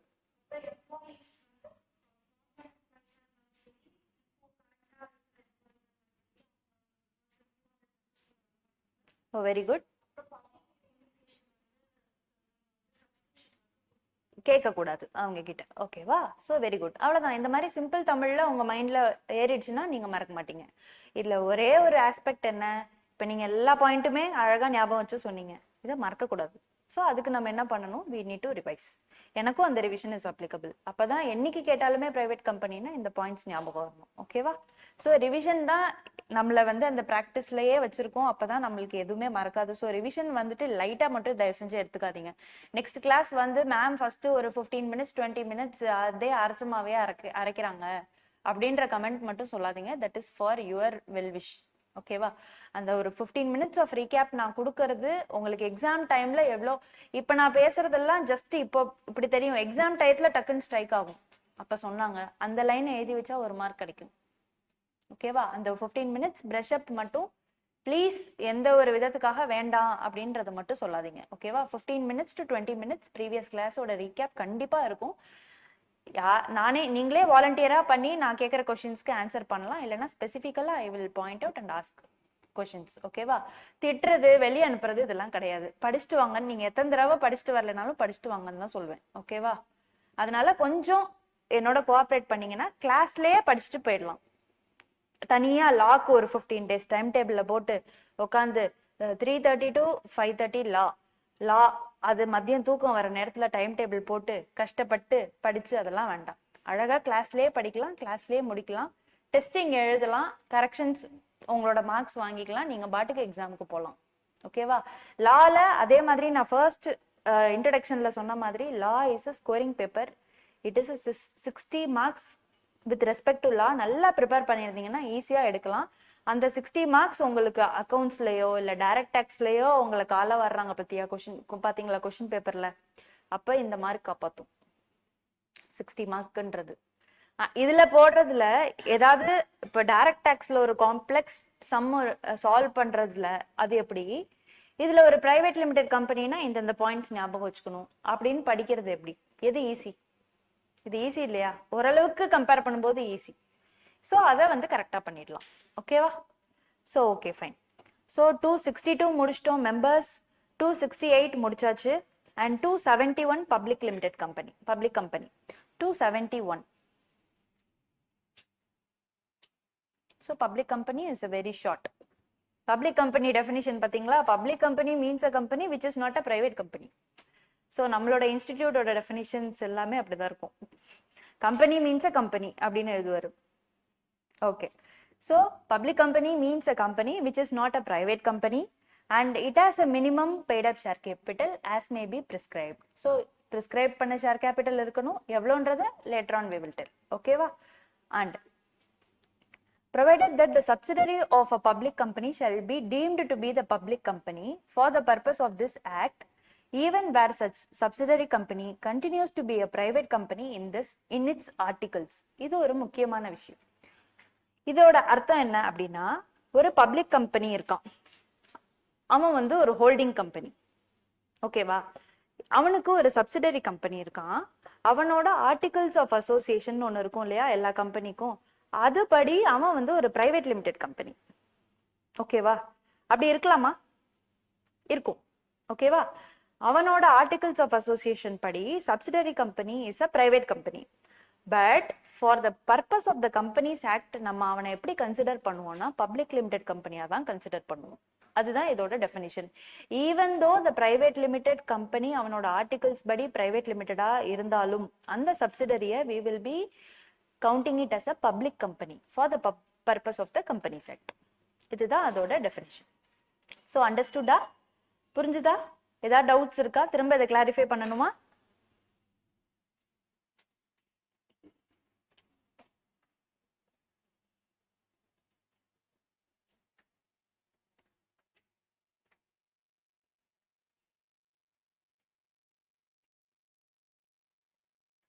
Okay, ஒரே ஒரு வாட்டி இது யாராவது எக்ஸ்பிளைன் பண்ணலாமா? தமிழ்லயே பண்ணலாம், இங்கிலீஷ்ல தான் பண்ணணும்னு இல்லை. பாய்ஸ் சைட்லேருந்து யாராவது பண்ணுங்களேன். கேர்ள்ஸ் சைட்லேருந்து 2 தடவை பண்ணாங்க. சொல்றீங்களா? ஜஸ்ட் பப்ளிக் லிமிடெட் கம்பெனின்னா என்ன? இல்லை 3மே எக்ஸ்பிளைன் பண்றீங்களா? சரி, ஓகே ஓகே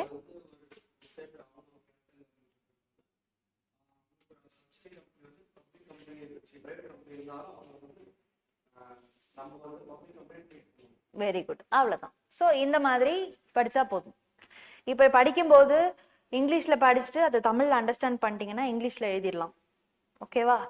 ஸோ ரொம்ப போட்டு அப்படியே இங்கிலீஷ் வந்து சொல்லியிருக்காங்க இங்கிலீஷ்ல தான் படிக்கணும் அப்படின்றதுலாம் கிடையாது. படிச்சதை தமிழ்ல அண்டர்ஸ்டாண்ட் பண்ணிக்கிட்டா we can write in English. But இந்த மினிமம் பெய்ட் அப் கேபிட்டல்னு ஒரு வார்த்தை இருக்கு பார்த்தீங்களா, அதுக்கு பதிலாக நீங்க உங்க வார்த்தையை போடக்கூடாது. அந்த மாதிரி சர்டன் வேர்ட்ஸ் இருக்கு, அதெல்லாம் நீங்க போட்டீங்க அப்படின்னா you will be provided marks.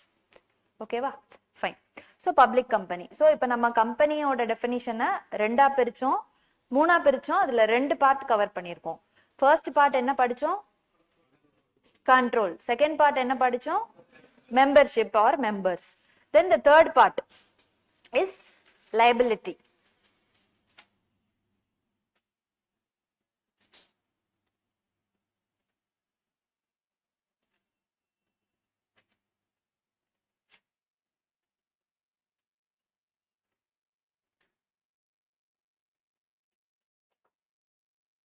liability. ஓகேவா? liabilityல எழுதிக்கலாம் சொல்றது section 2 subsection 22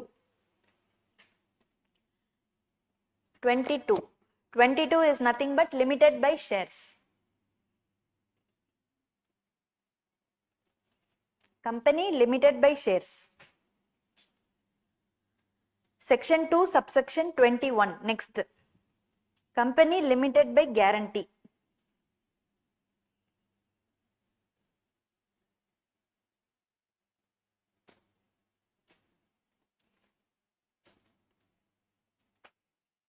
Then section 2 subsection 92 எங்க போயிட்டாங்க பாத்தீங்களா? Unlimited company.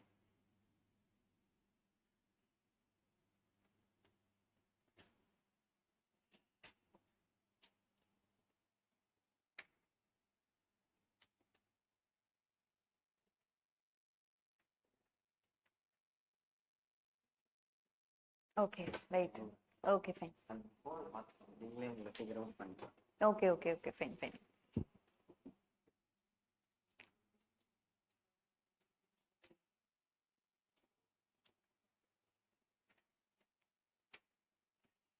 Okay. So first section 2 subsection 22 we will start. Company limited by shares. யாராவது படிக்கிறீங்களா? Company limited by shares.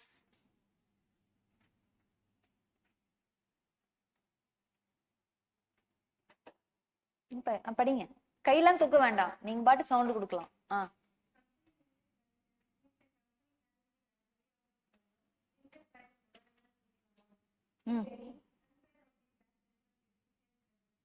Okay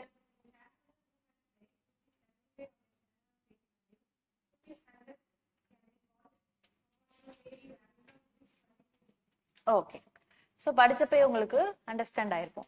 so company limited by shares அப்படின்னா என்னன்னா, ஒரு ஷேர் ஹோல்டர் க்கு certain value is allocated. So இப்போ அந்த shareholder எவ்வளோக்கு liable for that company அப்படின்னா அவன் 100 rupees of sharesக்கு அவன் வந்து he was enrolled. ஓகேவா? So 75 வந்து he has paid. Which 25 he is unpaid. So ava is liable for the how much amount? Maximum amount. 25 rupees ku da he is. Okay. Visible. இன்னும் கொஞ்சம் zoom பண்ணிக்கலாம். ஆமா ஆமா சொல்லுங்க. ஓகே. ஆமா. பேசலாம் உங்களுக்கு தூக்கம் வராம இருக்கும் கான்சென்ட்ரேஷன் தான் பேசலாம் நீங்க எவ்வளவு அட்டென்டிவா இருக்கீங்களோ நான் அவ்வளவு அட்டென்டிவா உங்களுக்கு டெஃபினெட்லி அடுத்த போது விஜய் கணக்கு கை கட்டல இன்னைக்கு எல்லா ஜனநாயகன் போக முடியலன்னு ஃபீலிங்ஸா இருக்கீங்களா? பார்த்தாச்சா? யாரு பார்த்தாச்சா? சூப்பர்.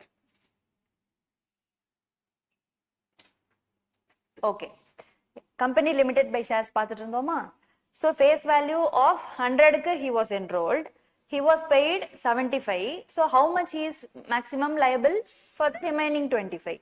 So அதுக்கு மேல அவன்கிட்ட liability அப்படின்றது எதுவுமே கிடையாது with respect to company limited by shares அப்படின்னு இருக்கும்போது. ஓகேவா? இதுதான் பேசிக் எக்ஸாம்பிள். ஓகேவா? எனி டவுட்ஸ் இருக்கா இதுல?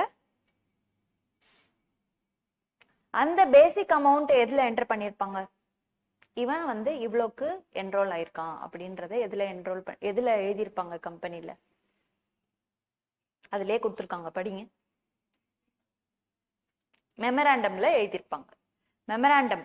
ஸோ கம்பெனியோட மெமராண்டம் ஆஃப் அசோசியேஷன்ல ஒருத்தரோட எவ்வளோ is whoever is liable for this amount அப்படின்றத ஸ்பெசிஃபிக்கா மெமராண்டம்ல எழுதியிருப்பாங்க. ஓகேவா? அவ்வளவுதான். Company limited by shares section 2 subsection 22 முடிஞ்சிச்சு. Then company limited by guarantee. Guarantee யாராவது படிக்கலாமா? இதுவும் மெமராண்டம்ல தான் எழுதியிருப்பாங்க.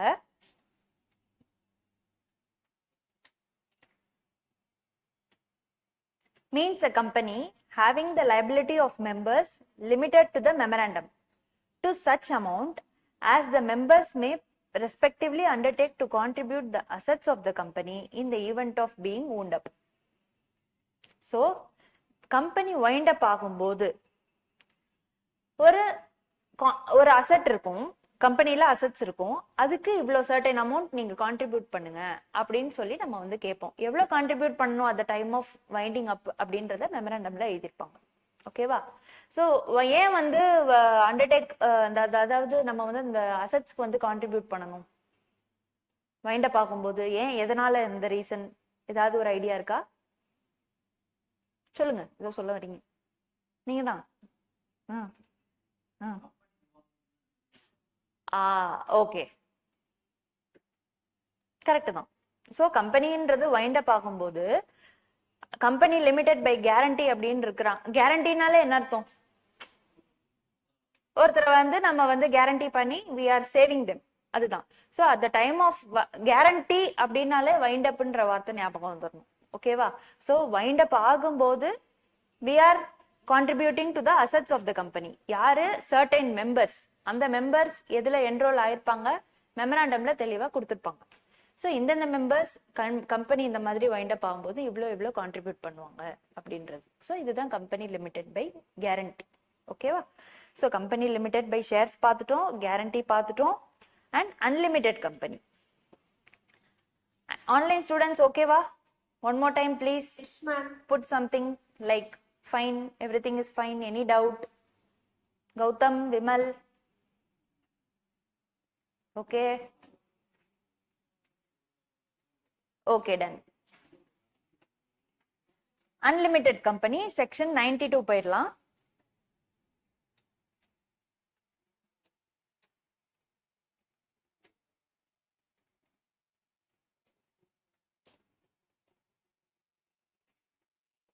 Unlimited company definition பாத்தீங்களா? Just a single line. Means a company not having any limit on the liability of its members. அதாவது ஒருத்தர் இவ்வளோதான் லயபிள் அப்படின்றது ஸ்பெசிஃபிக்கா எழுதியிருக்காது. அந்த டைம் வரும்போது நீங்க இவ்வளோ கொடுங்க அப்படின்றது வந்து அந்த டைம்ல இட்ஸ் நாட் ஃபிக்ஸட், வேரியபிள் ஆகும். நம்ம ஃபார் எக்ஸாம்பிள் எக்ஸ் கிட்டேருந்து 500 கேட்கலாம், ஒய் கிட்டேருந்து 1000 ருபீஸ் கேட்கலாம். It's not fixed. ஓகேவா? இதுதான் with respect to unlimited company means a company not having any limit on the liability of the members. இவன் எவ்வளோ லயபிள்னு எந்த லிமிட்டுமே இருக்காது, அதான் அன்லிமிடெட் கம்பெனி. உங்களுக்கு பயங்கரமா தூக்கம் வருது, ஒரு வாக் போயிட்டு வரீங்களா? அவர் வந்தப்ப சொல்லியிருக்கலாமே. ஓகே, ஸோ என்டையரா கம்பெனி ஃபுல்லாவே முடிச்சாச்சு. On the basis of the classification like control, membership and liability மூணுமே முடிச்சாச்சு. ஓகே, இப்போ வந்து ஒரு 11:59 கரெக்டாக இன்னும் 1 மினிட் இருக்கு. இந்த company limited by company based on liability மட்டும் யாராவது எக்ஸ்பிளைன் பண்ணிட்டு ஒரு 10 minutes we can take a break. Because girls side தான் ரொம்ப தூங்குறாங்க, பசங்க சமத்தா இருக்காங்க. சொல்லாமா? Company limited on the basis of liability, company limited by shares, company limited by guarantee, unlimited company. சொல்லாமா யாராவது ஒருத்தர்? லாஸ்ட் பெஞ்ச் தேர்ட் கேர்ள் சொல்லாமா? ஏமா? why are you not cooperative? any issues? you are understanding everything? எல்லாமே புரியுது இல்லையா? டக்குன்னு சொல்ல வரல. நெக்ஸ்ட் கிளாஸ் கேட்டா சொல்லுவீங்களா? படிச்ச எல்லாமே கண்டிப்பா ஃபர்ஸ்ட் உங்களை தான் கேட்பேன். ஓகே சரி, கம்பெனி லிமிடெட் பை ஷேர்ஸ் அதாவது சொல்லுங்கப்பா ப்ளீஸ். அவ்வளோதான், பிரேக் விட்டுருவேன். பிரேக் விட போறாங்கன்னு நினச்சிட்டே சொன்னீங்கன்னா சீக்கிரம் பிரேக் விட்டுருவேன்.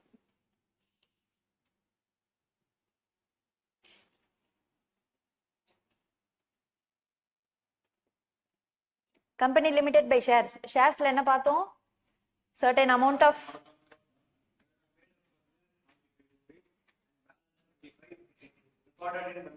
Very good. Then company limited by guarantee, கேரண்டின்றப்போ வெரி குட். எனக்கு அந்த வேர்டு வந்தா போறோம் உங்கள்ட்ட இருந்து. Wind up. Then unlimited company, no limit on the liability, யாருக்கு எவ்வளோ லிமிட்ன்றது கிடையாது. புரிஞ்சுச்சா? ஸோ கம்ஃபர்டபுளா இருக்கா லா கிளாஸ்? எனக்கு ஓப்பன் ஃபீட்பேக் வேணும்.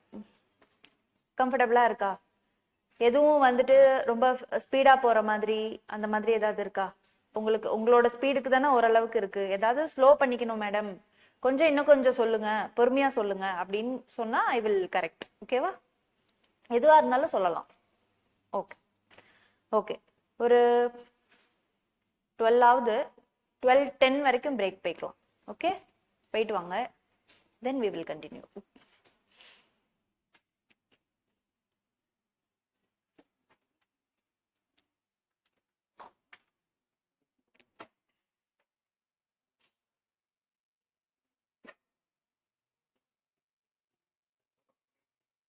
ஆன்லைன் ஸ்டூடெண்ட்ஸ் கரெக்டா 12:10 வந்துருங்க. Okay fine.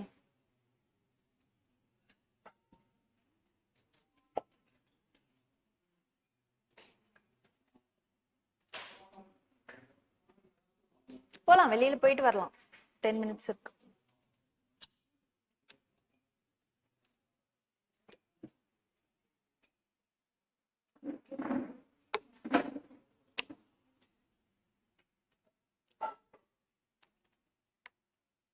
ஒரு நிமிஷம் வெளியில சார் இருந்தாருன்னா மட்டும் வர சொல்றீங்களா?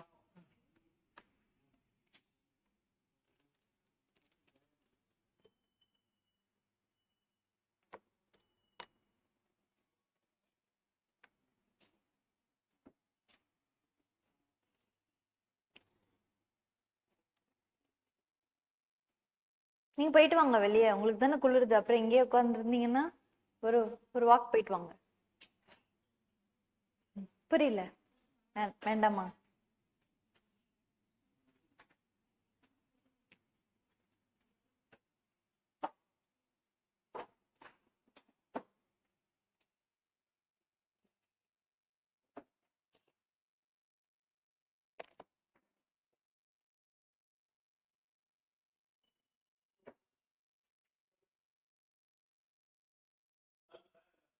சார் இல்லையா? சரி ஓகே ஓகே ஓகே.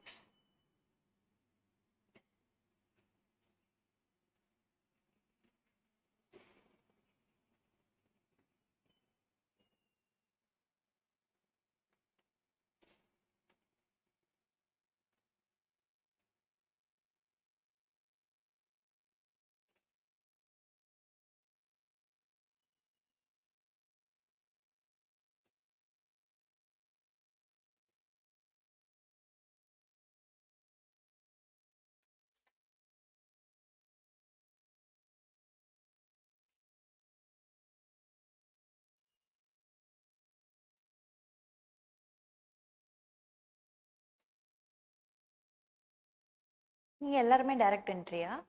நீங்கள்லாம் டைரக்ட் என்ட்ரி. நீங்கள் நீங்கள் டைரக்ட்.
எல்லாருமே வந்துச்சா? இன்னொருத்தர் வரணும்.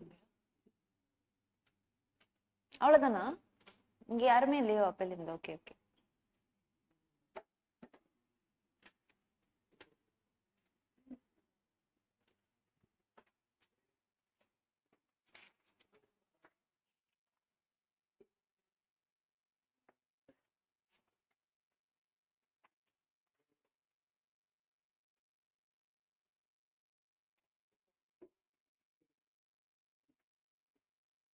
ஓகே.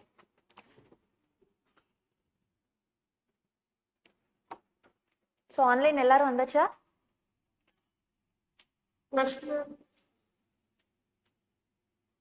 கௌதம், விமல் வந்தாச்சா?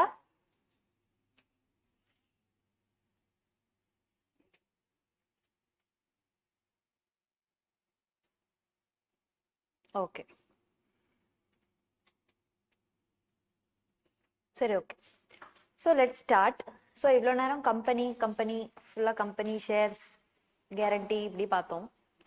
ஸோ நெக்ஸ்ட் வந்து கொஞ்சம் பேசிக்கான டெஃபினிஷன்ஸ், கொஞ்சம் ஒரு ஹாஃப் அன் ஹவருக்கு ஜஸ்ட் லைட்டர் நோட், எல்லாமே உங்களுக்கு தெரிஞ்சது தான். இது இல்லாமல் but very important for the companies act என்ன அப்படின்னா, ஃபர்ஸ்ட் ஃபினான்ஷியல் ஸ்டேட்மெண்ட் எழுதிக்கலாம். அதர் இம்பார்ட்டன்ட் டெஃபினிஷன்ஸ் அப்படின்னு போட்டு எழுதிக்கோங்க.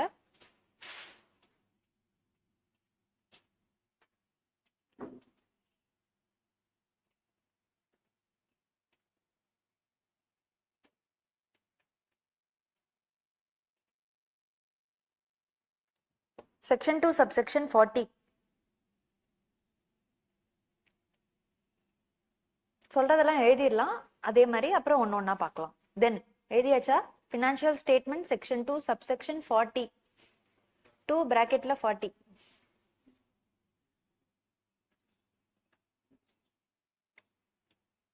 தென் financial year section 2 subsection 41.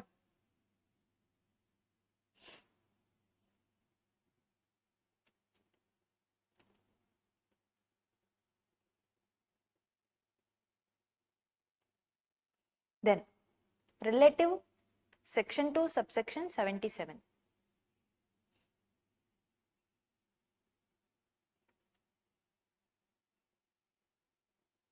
Section 2 subsection 77. Relative சொந்தக்காரங்க, relative.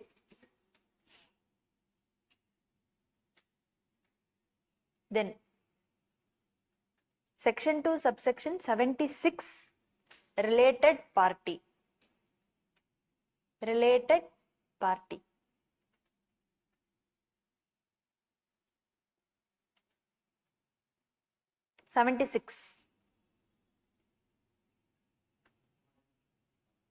எழுதியாச்சா? Then section 2 subsection 69. Promoter. Section 2 subsection 69 is promoter. Okay. So இப்போ இந்த 5 definitions தான் என்னன்னு பார்க்க போறோம். ஓகேவா? Okay. So financial statement section 2 subsection 40 financial statement. Financial statementனு கேள்விப்பட்டிருப்போம். இங்க யாராவது ஆபீஸ் போறீங்களா? ஆர்டிகல்ஷிப் டைரக்ட் என்ட்ரி ஆர்டிகல்ஷிப் போலாம்ல? முடிச்ச உடனே தானா? Okay okay. அப்போ ஃபினான்ஷியல் ஸ்டேட்மெண்ட்ஸ் கம்ப்ளீட்டாக பார்த்துருக்க மாட்டீங்க. ஸோ ஃபினான்ஷியல் ஸ்டேட்மெண்ட்டை எதை மீன் பண்ணுறாங்க? கம்பெனியோட பேலன்ஸ் ஷீட், ஓகேவா? Profit and loss account, cash flow statement and statement of changes in equity and any explanatory note annexed thereto அப்படின்னு சொல்கிறோம். ஸோ இதில் பேலன்ஸ் ஷீட்னா என்னன்னு தெரியும் உங்களுக்கு, ப்ராஃபிட் அண்ட் லாஸ்னாலும் என்னன்னு தெரியும். கேஷ் ஃப்ளோ ஸ்டேட்மெண்ட் கேள்விப்பட்டிருக்கீங்களா? போட்டிருப்பீங்க காலேஜில் கேஷ் ஃப்ளோ ஸ்டேட்மெண்ட்ஸ். அதில் வந்து direct and method, indirect method போட்டிருப்பீங்களே. மோஸ்ட்லி இன்டைரக்ட் மெத்தட் தான் யூஸ் பண்ணுவோம் கம்பெனிஸ்க்கு. Okay. Statement of changes in equity அப்படின்னா என்ன? Any idea? Statement of changes in equity, ஈக்விட்டினா என்ன first? Very good, shareholders. Equity அப்படின்னா shareholding and shareholders. இப்போ ஸ்டேட்மெண்ட் ஆஃப் சேஞ்சஸ் இன் ஈக்விட்டினா அந்த ஈக்விட்டி ஷேர் ஹோல்டிங் பேட்டர்ன் இருக்கு இல்லையா, அதுல ஏதாவது சேஞ்சஸ் ஆயிருக்கும். ஃபார் எக்ஸாம்பிள், இப்போ நானே இருக்கேன், என்னோட கம்பெனியில் X and Y and Z இருக்கும், நாங்கள் 3 பேர் இருக்கோம். தெர் ஆர் சர்டைன் திங்ஸ் நாங்கள் என்ன பண்ணுறோம், ஸ்டேக்கோட பொசிஷன் நம்ம வந்து ஷேர் ஹோல்டிங் பேட்டர்ன் வந்து மாற்றிக்கலாம். ஸோ நானும் எக்ஸ் அண்ட் ஒய் சேர்ந்து 50%, இசட் மட்டும் 50% வச்சுக்கலாம் அப்படின்னு பிளான் பண்ணியிருக்கோம். இப்போ earlier இட் வாஸ் சம் வேற ரேஷியோல இருந்தது, இப்போ இது மாறுது. ஆர் இப்படி இருந்தாலும் statement of changes in equity is applicable. அதனால தான் அது வந்து இஃப் அப்ளிகபிள்னு கொடுத்துருக்காங்க. ஏன் இஃப் அப்ளிகபிள்னு கொடுத்துருக்காங்க? எப்போ சேஞ்ச் நடக்குதோ தென் இன் தட் கேஸ் அதையும் சேர்த்து we need to attach to the financial statements. So அப்போ அந்த மாதிரி சேஞ்சஸ் நடக்கும்போது ஷேர் ஹோல்டிங் பேட்டர்னை நம்ம வந்துட்டு அனெக்ஸ் பண்ணுவோம் ஃபினான்ஷியல் ஸ்டேட்மெண்ட்டோட. அண்ட் எக்ஸ் அண்ட் ஒய் இருந்தாங்க, இப்போ இசட் இல்லை கம்பெனியில், அதுக்கு பதில் ஹெச்னு ஒருத்தர் வர்றாரு, நியூவா டைரக்டரா வர்றாரு, அவருக்கு வேற ஷேர் ஹோல்டிங் பேட்டர்ன் தரும் அப்படின்னு இருக்கும்போது மாறும். இல்லை எக்ஸ் ஒய் இசட் 3 பேருமே இருக்காங்க, இவங்க அவங்களோட ஷேர் பர்சன்டேஜை குறைச்சிக்கிறாங்க, இன்னொருத்தர் வராங்க அவங்களுக்கு ஒரு 20% தராங்க, இல்லை அவங்களுக்கு ஒரு 10% தராங்க அப்படின்னு இருக்கும்போது it is a changes in equity. இந்த மாதிரி எந்த டைப் ஆஃப் காம்பினேஷனாக இருந்தாலும் it is a statement of changes in ஈக்விட்டியில் we will attach this to the financial statement. ஓகேவா? And any explanatory note. Explanatory note என்ன? whenever there requires any explanation, ஸ்பெசிஃபிக்காக நாங்கள் எப்படி பண்ணியிருக்கோம், ஸ்பெசிஃபிக்காக திஸ் இஸ் ஃபார் திஸ் அப்படின்னு ஸ்பெசிஃபிக்காக எக்ஸ்பிளனேஷன் கொடுத்தா தான் யூசர்ஸ்க்கு புரியும் அப்படின்னு இருக்கும்போது எனி எக்ஸ்பிளனேட்டரி நோட்டும் நம்ம அதோட சேர்த்து வைப்போம். ஸோ என்டையர் ஃபினான்ஷியல் ஸ்டேட்மெண்ட் அப்படின்றது ஒரு கம்பெனியோட ஃபினான்ஷியல் பொசிஷன், அதாவது பேலன்ஸ் ஷீட் பொசிஷனை வச்சே கம்பெனியோட ஹெல்த்தை வந்து வி கேன் அனலைஸ். அதனால தான் ஃபினான்ஷியல் ஸ்டேட்மெண்ட் ஃபர்ஸ்ட் இப்போ ஒரு கம்பெனியில் இன்வெஸ்ட் பண்ணணும் அப்படின்னு நம்ம வந்து டிசைட் பண்ணுறோம். ஸ்டாக் மார்க்கெட்ல தான் இன்வெஸ்ட் பண்ணுவீங்களா? ஷேர்ஸில் யாராவது இன்வெஸ்ட் பண்ணியிருக்கீங்களா? இங்கே இன்னும் அந்த லெவல்லாம் போகல. ஓகே. ஸோ அப்படி இன்வெஸ்ட் பண்ணும்போது இப்போ நானே ஒரு கம்பெனியில் இப்போ வந்து மஹேந்திராவில் இன்வெஸ்ட் பண்ணலான் இருக்கேன் அப்படின்னா first what I will see அப்படின்னா மஹேந்திராவோட லேட்டஸ்ட் ஃபினான்ஷியல்ஸ், ரீசெண்ட் ஃபினான்ஷியல்ஸில் அவங்க எப்படி பெர்ஃபார்ம் பண்ணியிருக்காங்க, அதுக்கப்புறம் அவங்களோட டெட்ஸ் எவ்வளோ கடன் இருக்கு, இது இருக்கு அது இருக்கு, இந்த மாதிரியான அதர் ஆஸ்பெக்ட்ஸ்லாம் இன்வெஸ்டிகேட் பண்ணிட்டு தான் நம்ம வந்து ஷேர்ஸே வாங்குவோம். இது வந்து ஒரு பேசிக் திங். ஒரு கம்பெனி அப்படின்னா உடனே ஃபினான்ஷியல் ஸ்டேட்மெண்ட்ஸ் எப்படி பெர்ஃபார்ம் பண்றாங்கன்னு பார்க்கறதுக்கு கம்பெனியில் எதை பார்ப்போம்? என்னது? ஃபினான்ஷியல் ஸ்டேட்மெண்ட் தான். ஃபினான்ஷியல் ஸ்டேட்மெண்ட்டுக்குள்ள எதை பார்ப்போம்? பெர்ஃபார்மன்ஸ்க்கு பேலன்ஸ் ஷீட் பார்க்க மாட்டோம். ஃபினான்ஷியல் பொசிஷனுக்கு பேலன்ஸ் ஷீட் பார்ப்போம். பெர்ஃபார்மன்ஸ்க்கு P&L பார்ப்போம். P&L பெர்ஃபார்மன்ஸ்னாலே P&L that is P&L என்ன இருக்கும்? வரவு செலவு எல்லாமே இருக்கும். வரவு செலவு வச்சு தான் அவங்க எப்படி பெர்ஃபார்ம் பண்றாங்கன்னு பார்ப்போம். Position is nothing but a balance sheet. Financial position as on this date. Balance ஷீட்ல எப்படி எழுதுவோம்? மேல ஃபினான்ஷியல் பொசிஷன் ஆஸ் ஆன் அப்படின்னு எழுதுவோம். ஸோ இந்த நாளில் இந்த டேட்ல இந்த கம்பெனியோட பொசிஷன் எப்படி இருக்கு அப்படின்னு சொல்றதுக்கு பேர் தான் பேலன்ஸ் ஷீட். கம்பெனி எப்படி பெர்ஃபார்ம் பண்ணியிருக்காங்க அப்படின்னு கேட்டா இப்பலேருந்து இப்பைக்குள்ள இவ்வளோ வரவு இவ்வளோ செலவுன்னு சொல்றது P&L. ஓகேவா? ஸோ இது ஞாபகம் வச்சுக்கணும். ஸோ ஃபினான்ஷியல் ஸ்டேட்மெண்ட்ஸ் புரியுதா? இங்கே ஒரு நோட் கொடுத்துருக்காங்க.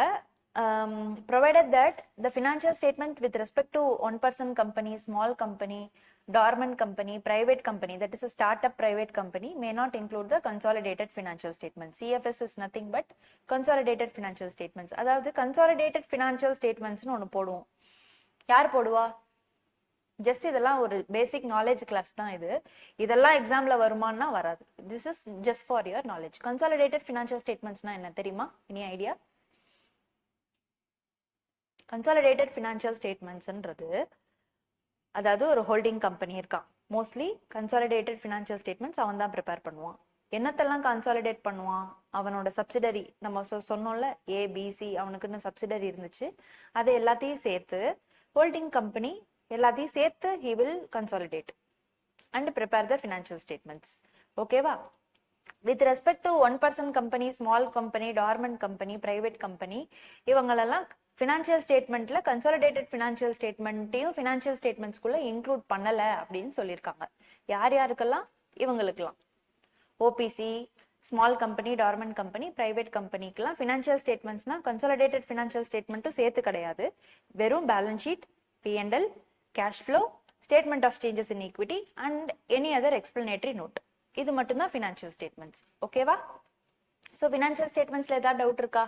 சிம்பிள் தானே, ஒன்றுமே இல்லை. Balance sheet, P&L, cash flow, statement of changes in equity, explanatory note ஏதாவது இருந்ததுன்னா எக்ஸ்பிளனேட்டரி நோட். இதை மட்டும் ஞாபகம் வச்சுக்கிட்டா போதும். அந்த கன்சாலிடேட்டட் ஃபினான்ஷியல் ஸ்டேட்மெண்ட்ஸ் பற்றி அது ஒன்றும் பெரிய விஷயம் கிடையாது. அது யார் ப்ரிப்பேர் பண்ணுவா? ஹோல்டிங் கம்பெனி ப்ரிப்பேர் பண்ணுவான். அவனோட சப்சிடரிஸ் எல்லாம் சேர்த்து ப்ரிப்பேர் பண்ணுவான். அவ்வளோதான். இது புரிஞ்சா போதும். So section 2 subsection 40 is done. So online students financial statements புரிஞ்சுதா? Okay fine. Financial year next. Okay fine. Financial year 2 subsection 41. Financial yearல பெருசா சொல்றதுக்கு இல்ல, just it is for understanding. கேள்விப்பட்டிருப்பீங்களே financial year, assessment year, direct டாக்ஸ்ல கேள்விப்பட்டிருக்கோம் இல்லையா? Financial இயர்னா என்ன? Financial year 1st April to it is an accounting year. அது correct. 1st April to 31st March. 1st April to 31st March. சரி, okay. இப்போ ஒரு கம்பெனி ஆரம்பிச்சதே செப்டம்பர்ல ஆரம்பிச்சிருக்காங்க. இப்போ அவங்களுக்கு ஃபினான்ஷியல் இயர் என்ன? செப்டம்பர்ல இருந்து மார்ச் வரைக்கும். அவ்வளவுதான். ஓகேவா? ஓகே. அண்ட் அசஸ்மெண்ட் இயர்னா என்ன?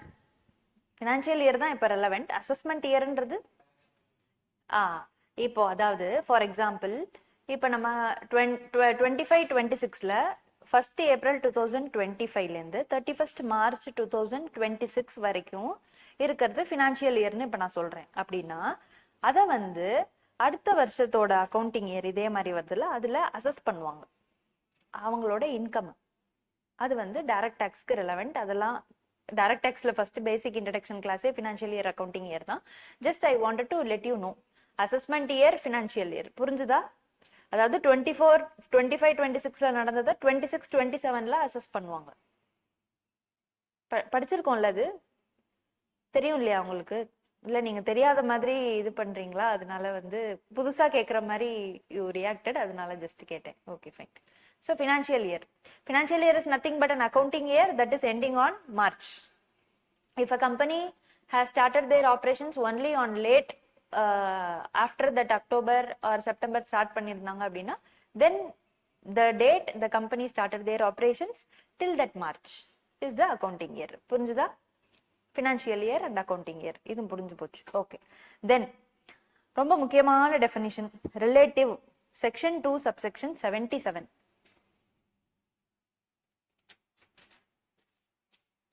Relative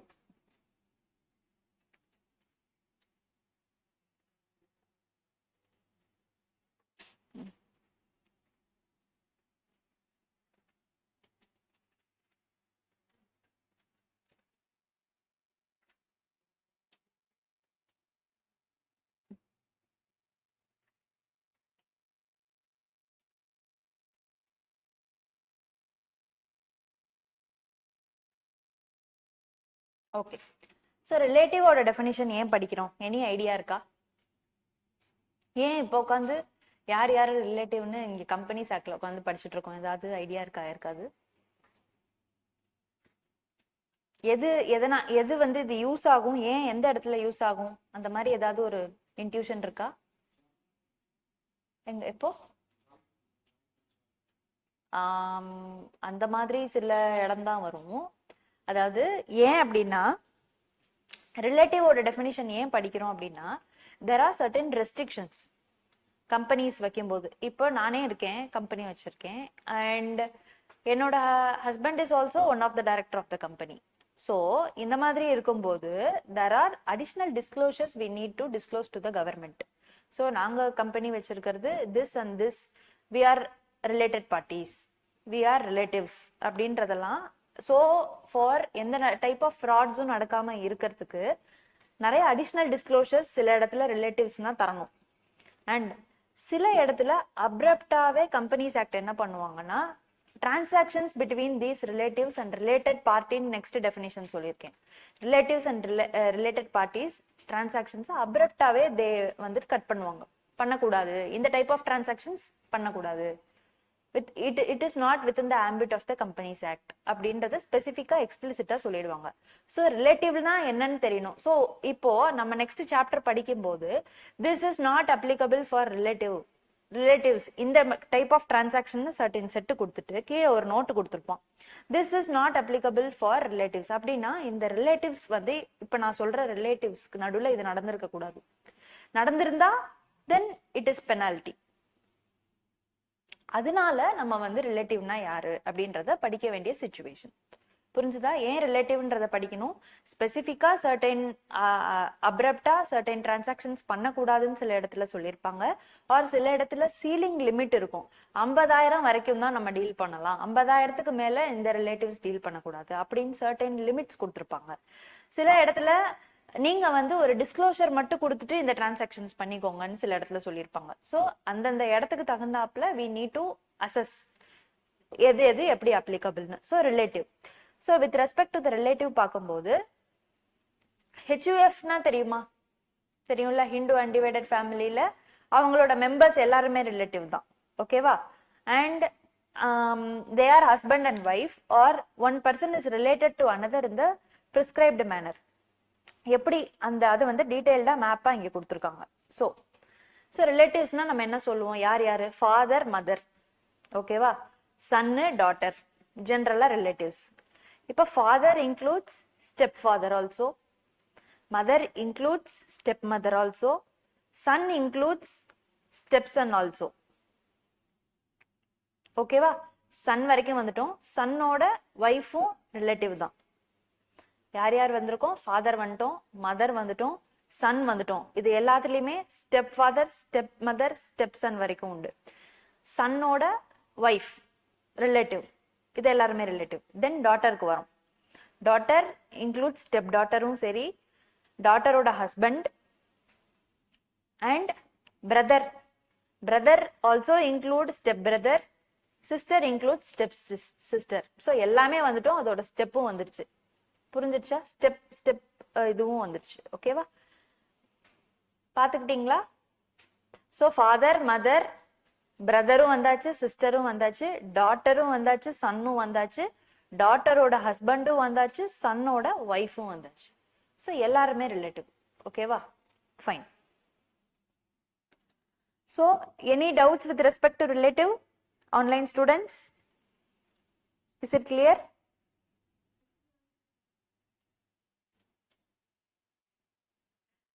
What happened to Vimal? Vimal, you have put no ma'am. Any doubt you have?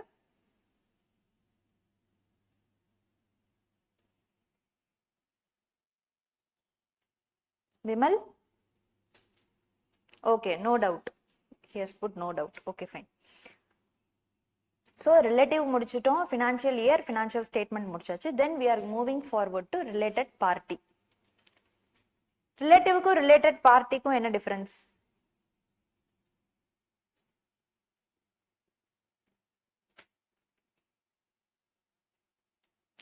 Any idea?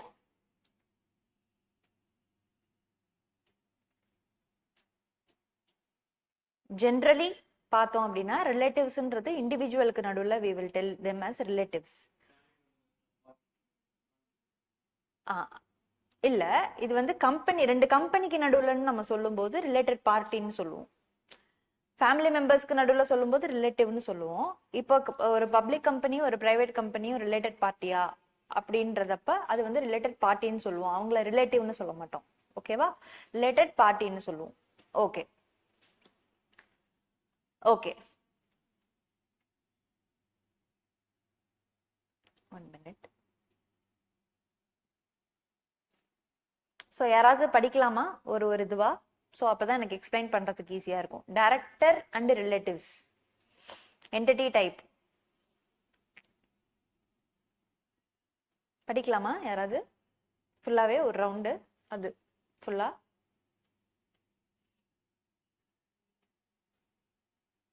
ஏன் இப்ப அப்படி யாரும் படிக்கவே மாட்டேங்கிறீங்க?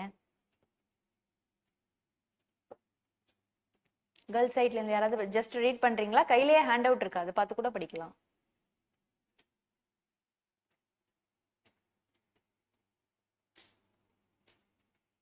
மேடம் நான் படிக்கிறேன். Yeah sure, thank you. ம்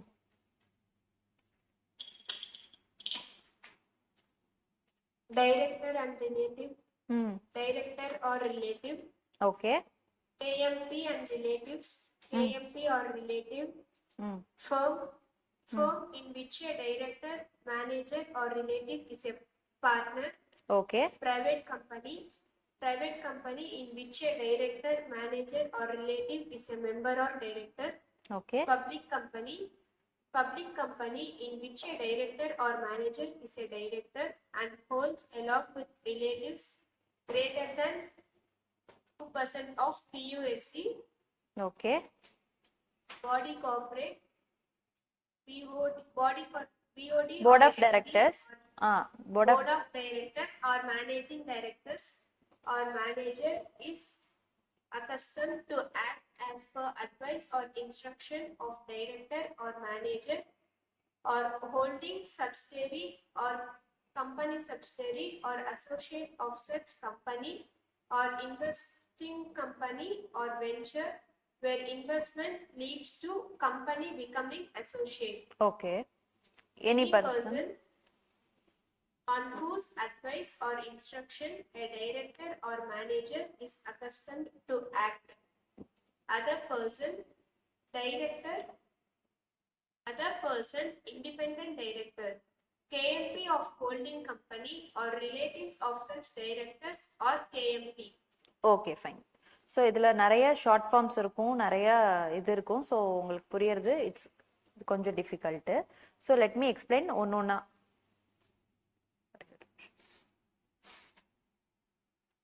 ஓகே.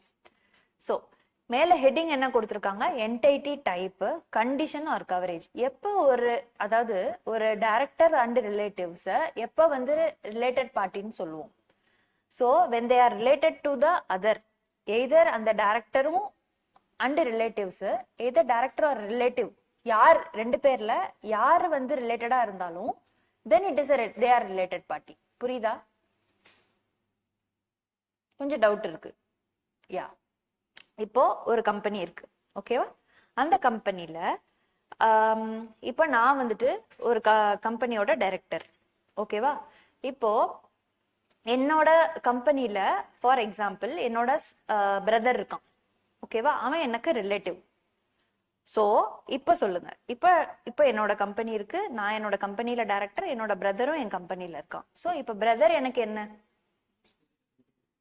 ரிலேட்டிவ். பிரதர் எனக்கு ரிலேட்டிவ். ஓகே. இப்போ பிரதரையும் இன்னொரு கம்பெனி வச்சிருக்கான் அப்படின்னா, பிரதர் வந்து இன்னொரு கம்பெனி வச்சிருக்கான், பிரதர் வந்து அங்கேயும் ஒரு ஹோல்டிங் வச்சிருக்கான், என் கம்பெனிலயும் ஒரு ஹோல்டிங் வச்சிருக்கான். ஸோ அப்போ அந்த கம்பெனியும் என் கம்பெனியும் ரிலேட்டட் பார்ட்டின்னு சொல்லலாமா? இதுதான் ஃபர்ஸ்ட் பாயிண்ட், ஓகேவா?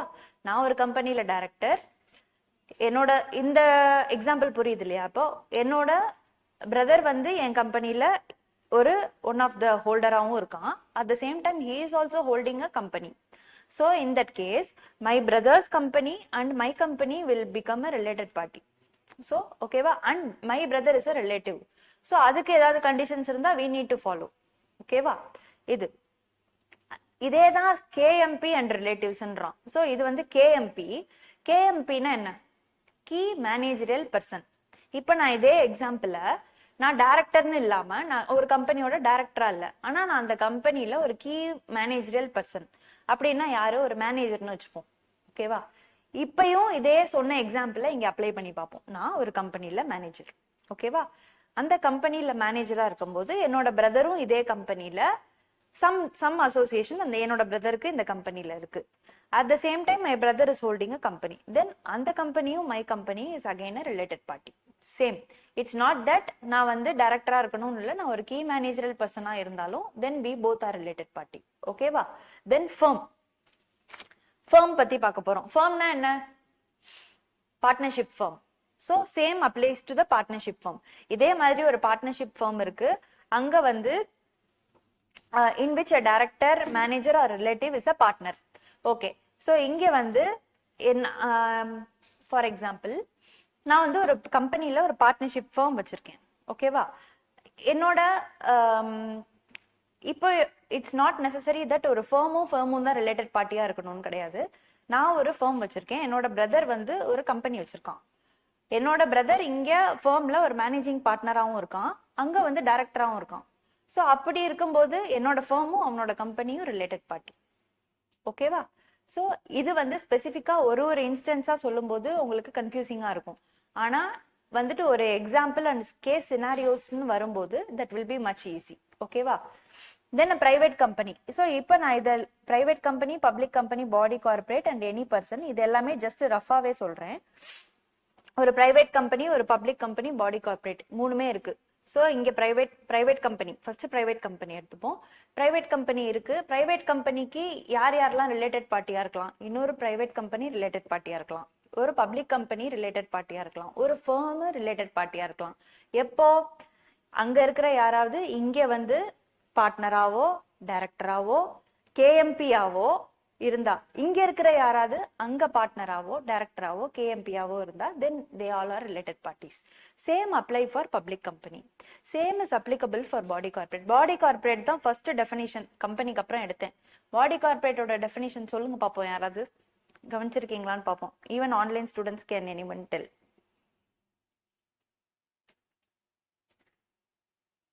பாடி கார்பரேட்னா என்ன? செக்ஷன் 2 சப்செக்ஷன் 11 ஞாபகம் இருக்கா உங்களுக்கு? Company incorporated outside India. Company incorporate outside இந்தியாவையும் பாடி கார்பரேட் தான் சொல்லுவோம். பட் யார் ரெண்டு பேர் பாடி கார்பரேட் கிடையாது? Very good. Cooperative society is not a body corporate. Okay. Central government இவன் பாடி கார்பரேட்னு இல்லைன்னு சொன்னா அவன் பாடி கார்பரேட் கிடையாது. ஞாபகம் இருக்கா இந்த டெஃபினிஷன்? கிளாஸ் ஃபர்ஸ்ட் செகண்ட் டெஃபினிஷனே சொன்னேன். அதுக்கு தான் ஃபர்ஸ்டே படிக்கிறது. ஸ்ரீஷா, யூ ஆர் ஓகேவா? ஞாபகம் வந்துடுச்சா body corporate? Yes, ma'am. Okay, good. So related party and relative definition. Related party ரொம்ப டீடைல்டாக உங்கள் நோட்ஸில் இருக்கு. Don't take that much pressure. ஓகேவா? ரிலேட்டட் பார்ட்டிக்கு நான் சொன்ன எக்ஸாம்பிள் மட்டும் ஞாபகம் வச்சுக்கோங்க. நான் ஒரு கம்பெனியில் டைரக்டர் அண்ட் என்னோட பிரதர், இந்த எக்ஸாம்பிள் மட்டும் ஞாபகம் இருந்தால் போகிறோம் ரிலேட்டட் பார்ட்டிக்கு. ஓகேவா? தென் ப்ரமோட்டர். செக்ஷன் 2 சப்செக்ஷன் 69க்கு போவோம்.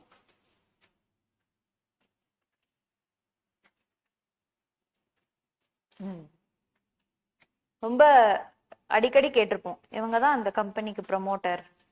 ப்ரமோட்டர்ஸ் யாரு கம்பெனிக்கு? மோஸ்ட்லி இது வந்து ரியல் எஸ்டேட்ல கேட்போம், ப்ரமோட்டர் யாரு அப்படின்னு கேட்போம்.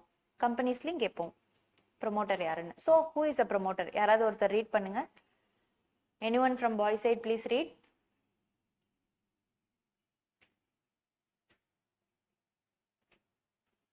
படிக்கலாம். Promoter means a person who has been named as certain prospectus or is identified by company in annual return US 92. US பார் போட்டிருந்தா அண்டர் செக்ஷன் படிக்கணும். ஓகேவா? Under section 92. Okay, fine. Who has control over the affairs of the company directly or indirectly, whether as shareholder, director or otherwise, or in accordance with whose advice, directions or instructions the board of the company is Accustomed to act. to act, except where such person is acting merely in professional capacity. Very good. So ப்ரமோட்டர்னா யாரு? So promoter அப்படின்றவன் தான் கம்பெனியை form பண்ணவன் basically. So கம்பெனியை யார் form பண்றாலோ then he is called a promoter. And அவன் தான் ப்ரமோட்டர் அப்படின்றது எங்க இருக்கும் அப்படின்றது ப்ராஸ்பெக்டஸ்ல இருக்கும். கம்பெனியோட ப்ராஸ்பெக்டஸ். ப்ராஸ்பெக்டஸ்னா என்ன? என்னது? ரூல்ஸ்ன்னு சொல்ல முடியாது, கம்பெனியோட ப்ராஸ்பெக்ட்ஸ்னே சொல்லலாம். இந்த கம்பெனி என்ன அப்படின்றது டீட்டெயிலாக கொடுத்துருப்பாங்க. என்ன business type, nature of business பண்ணுறாங்க, யார் யார் ப்ரமோட்டர்ஸ், போர்ட்ஃபோலியோ. இப்போ நம்ம வந்து இப்போ ஒரு கிளாஸ்க்கே பார்க்குறோம், நம்மளோட ஒரு பேம்ப்ளெட்டே வந்துட்டு இப்போ இந்த மாதிரி ஒரு கிளாஸஸ்க்கு ப்ராஸ்பெக்டஸ்ன்றது இந்த பேம்ப்ளெட். என்ன பண்ண போறோம், என்ன பண்றாங்க அப்படின்றதெல்லாம் டீடைல்டா போட்டிருக்கிறதுக்கு பேரு ப்ராஸ்பெக்டஸ். ஓகேவா? ஸோ ப்ரமோட்டரோட name will be indicated in the prospectus or is identified by company in annual return under section 92. So கம்பெனில எப்பயுமே annual return file பண்ணுவோம், under section 92 படி return file பண்ணுவோம். ஸோ அதுல கண்டிப்பா ப்ரமோட்டர் நேம் இருக்கும். ஸோ கம்பெனியோட ப்ரமோட்டர் நேம் ஐடென்டிஃபை பண்ணணும்னா எங்க போய் பார்க்கணும்? 2 இடத்துல போய் பார்க்கணும். ப்ராஸ்பெக்டஸ்ல பார்க்கலாம், அப்படி இல்லைன்னா ஆனுவல் ரிட்டர்ன் ஃபைல் பண்ணுவோம் செக்ஷன் 92 படி ஃபைல் பண்ணும்போது அதுல தெரிஞ்சிடும் who is the promoter அப்படின்னு. Then the second point, who has control over the affairs of the company. So அப்படின்னா என்ன அர்த்தம்? அவனுக்கு தான் அந்த கம்பெனியோட கண்ட்ரோல் இருக்கும், கம்பெனில கண்ட்ரோல் இருக்கும். ஏதோ டைரக்ட் கண்ட்ரோலாகவும் இருக்கலாம், அது இன்டைரக்ட் கண்ட்ரோலாகவும் இருக்கலாம். அவன் வந்து ஷேர் ஹோல்டராகவும் இருக்கலாம், டைரக்டராகவும் இருக்கலாம், எப்படி வேணாலும் இருக்கலாம். இன்டைரக்ட் கண்ட்ரோல்னா என்ன பண்ணலாம்? ஃபார் எக்ஸாம்பிள், அந்த ப்ரமோட்டர் அந்த கம்பெனிக்கான தேவையான ஃபண்ட்ஸ் எல்லாம் கொடுத்துட்றான். He is not in any paper.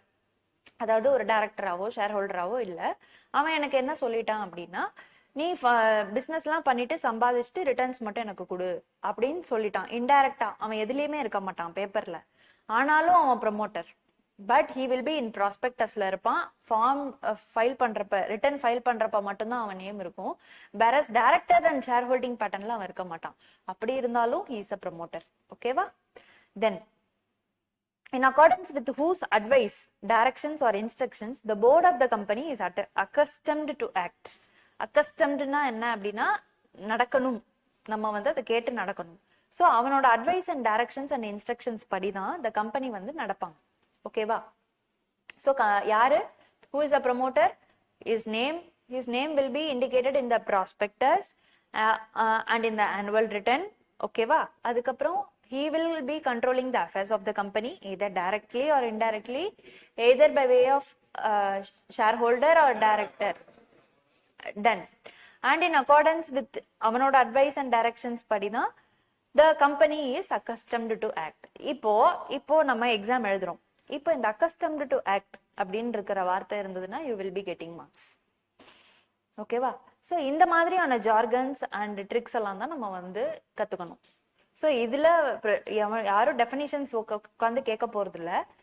From next கிளாஸ்ல இருந்து we will be going to the main chapters. So அப்போ நான் சொல்லுவேன் எந்தெந்த கீவேர்ட்ஸ் ஒரு கொஷின்ல இருக்கணும்னு. அது எல்லாத்தையும் you mark and you practice those words. ஓகேவா? ஆமா, ஓகே. ஸோ ப்ரமோட்டர் முடிச்சாச்சு. ஸோ இப்போ வந்து ஜஸ்ட் ஒன் லைன்ல இப்போ பார்த்த டெஃபினிஷன்ஸ் மட்டும் யாராலையாவது சொல்ல முடியுமா? இல்லை நானே பாயிண்ட் அவுட் பண்ணி கேட்கட்டா? நானே பாயிண்ட் அவுட் பண்ணி கேட்குறேன் இந்த வாட்டி. ஸோ ஃபினான்ஷியல் ஸ்டேட்மெண்ட் பார்த்துருக்கோம். Financial year, related party, promoter. Okay, financial statement யாரை கேட்கலாம்? Financial statement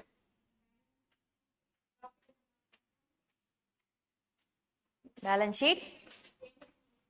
very good. Explanatory note, அதுக்கப்புறம் உடனே ஒன்று விட்டுட்டீங்க. வெரி குட், அவ்வளோதான். ஃபினான்ஷியல் ஸ்டேட்மெண்ட் சொல்லியாச்சு. Financial year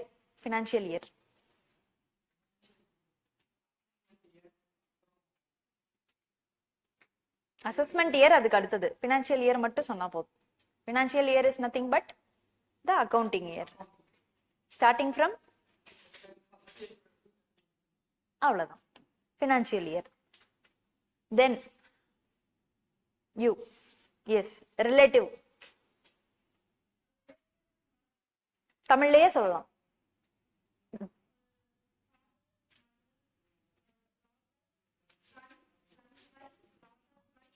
daughters husband. Okay, எல்லாத்துலயும் ஸ்டெப் வந்துரும். Okay, done. Okay, so relatives. Then related பார்ட்டிக்கு ஜஸ்ட் எக்ஸாம்பிள் மட்டும், நான் சொன்ன எக்ஸாம்பிள் மட்டும் கூட சொன்னா போறேன். எனி ஒன் சொல்றீங்களா? வேண்டாமா? நீங்க சொல்றீங்களா? த செகண்ட் ரோல second one. Yes, related party just தமிழ்ல எக்ஸ்பிளைன் பண்ணா போறோம், சொன்ன எக்ஸாம்பிள். ஓகே,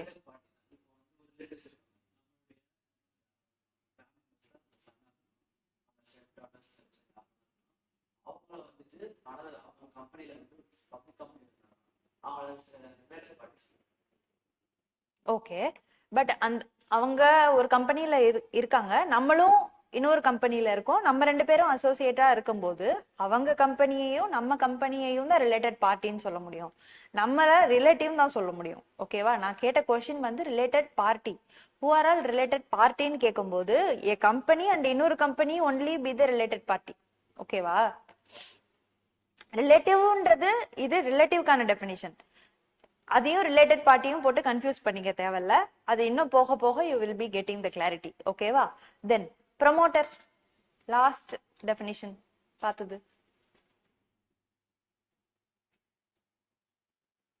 சொல்றீங்களா நீங்க? ப்ரமோட்டர், வெரி குட், சொல்லுங்க.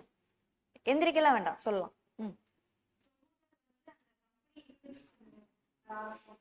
ஓகே,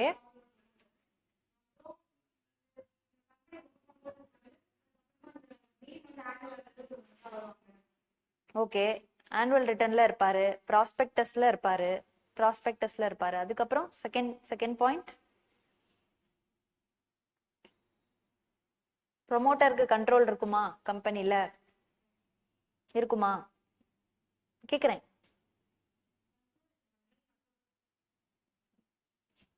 பாருங்க, ப்ரொமோட்டர் தான்மா கம்பெனியோட முக்கியமான ஆளு, அவருக்கு தான் கண்ட்ரோல் இருக்கும்.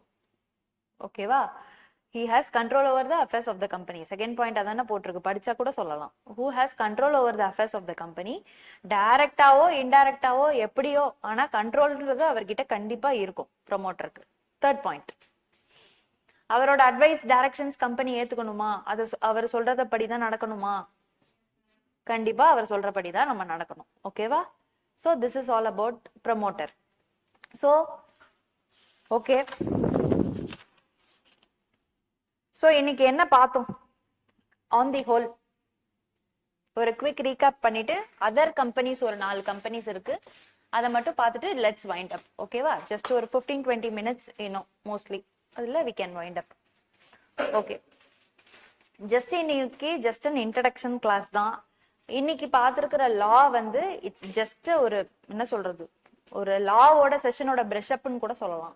இந்த மாதிரியான வேர்ட்ஸ் எல்லாம் லால யூஸ் பண்ணுவாங்க, இப்படிலாம் லாவோட டேர்ம்ஸ் இருக்கும். ஸோ செக்ஷன் 1ன்றது அப்ளிகபிலிட்டி, செக்ஷன் 2ன்றது டெஃபினிஷன்ஸ், ஜஸ்ட் இந்த மாதிரி சில விஷயங்கள்லாம் வந்துட்டு ஒரு ஃப்ரேமுக்கு கொண்டு வரதுக்கு மட்டும்தான் இந்த கிளாஸ். ஸோ அவர் என்டையர் செஷன் நெக்ஸ்ட் செஷன் தான் நம்ம டைரக்டா லாக்குள்ள குதிக்கவே போறோம். ஓகேவா? ஓகே, இன்னைக்கு ஃபர்ஸ்ட் என்ன பார்த்தோம்? கார்பரேட் அண்ட் அதர் லாஸ்ன்னு சொல்லிட்டு பிரிச்சோம். கம்பெனி லாவும் அதர் லாவும் தான் நம்மளோட மெயின் கிரக்ஸ் இல்லையா? ஸோ கம்பெனிஸ் லா எத்தனை மார்க்குக்கு வரும்? வெரி குட், அது வரைக்கும் தெளிவா இருக்கும். எல்எல்பி ஆக்ட் எத்தனை மார்க்கு? 10 மார்க்ஸ். அதுக்கப்புறம் ஃபெமா எத்தனை மார்க்? இன்டர்பிரிட்டேஷன் ஆஃப் ஸ்டாட்யூஸ் எத்தனை mark? Okay. General classes act எத்தனை மார்க்? மற்ற எல்லாமே 10 மார்க். அதர் லாஸ்ல எதையாவது சாய்ஸ்ல விடணுமா? இல்ல அது ஓகே, அது கேட்கல. எதைய படிக்கிறதுல எதையாவது சாய்ஸ் விடணுமான்னு கேக்குறேன். எதையுமே விடக்கூடாது. ஆமா, எல்லாமே இஸ் ஈக்குவலி இம்பார்ட்டன்ட். ஓகேவா? ஃபைன். ஸோ இதுக்கு அடுத்தது மார்க்ஸ் வெயிட்டேஜ். ஸோ எவ்வளோ டெஸ்கிரிப்டிவ், எவ்வளோ எம்சிக்யூஸ்? 30 எம்சிக்யூஸ். 30 எம்சிக்யூஸ்மே சிங்கிள் மார்க்கா இருக்குமா?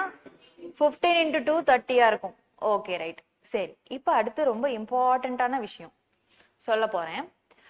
30 மார்க்ஸ்ல ஸ்டூடெண்ட்ஸ் நான் வந்து இத்தனை நாள் எடுத்ததுல பாக்குறேன், அழகா ஸ்டூடெண்ட்ஸ் வந்து 26, 24 வாங்குறாங்க எம்சிக்யூஸ்ல. ஓகேவா? அது நம்மளாலையும் ஈஸியா பண்ண முடியும். அதுக்கு நம்ம என்ன பண்ணணும் அப்படின்னா, இந்த சம்மரி நோட்ஸ் நான் கொடுக்குறேன் பாத்தீங்களா, இதை வந்து இம்பார்ட்டண்டான செக்ஷன்ஸ் நான் சொல்றத நீங்க வந்து இம்பார்ட்டன்ட், இப்ப நம்ம அழகா எதுன்னு பிரிச்சுட்டோம். கம்பெனில இம்பார்ட்டன்டான செக்ஷன்ஸ் எதுன்றது இப்ப கிளாஸ்ல சொல்லிட்டேன். மிச்சம் இருக்கிற செக்ஷன்ஸ் எல்லாம் அப்படியே விட்டுறக்கூடாது. ஓகேவா? அதை நான் எப்படியும் ஐ will del.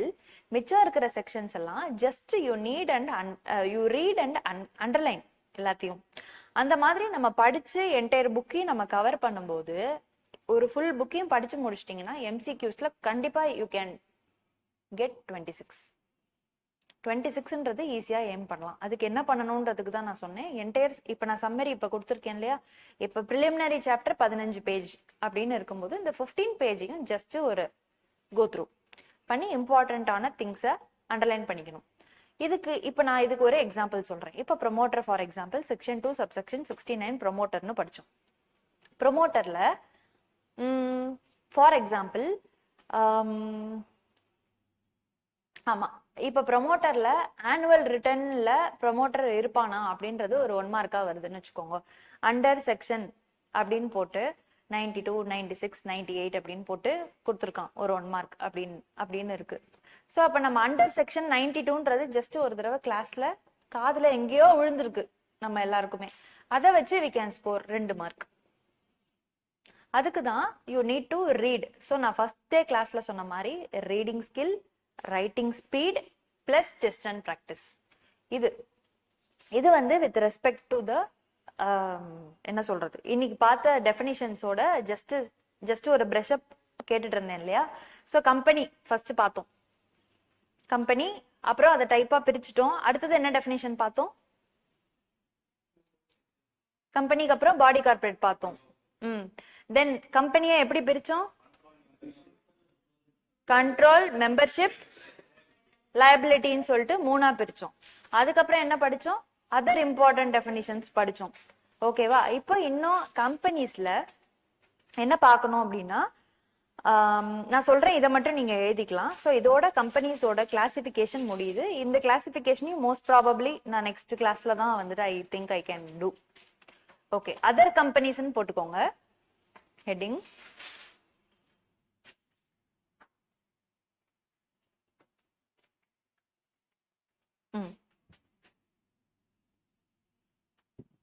Section 2 subsection 85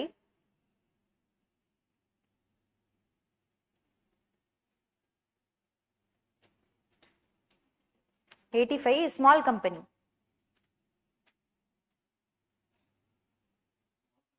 Small company.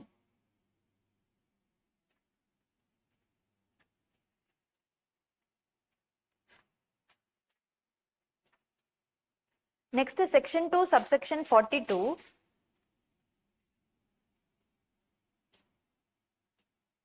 Foreign company. Foreign company, yes.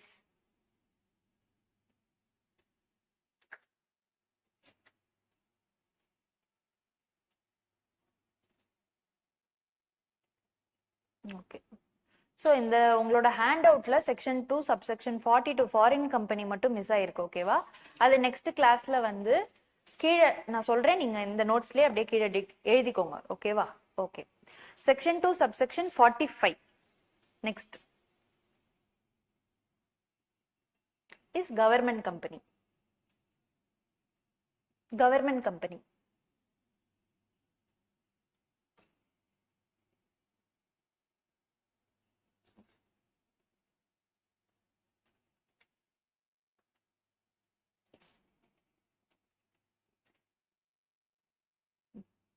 then section 2 subsection 52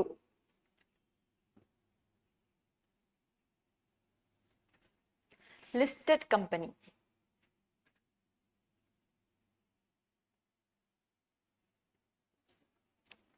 Yes, listed company.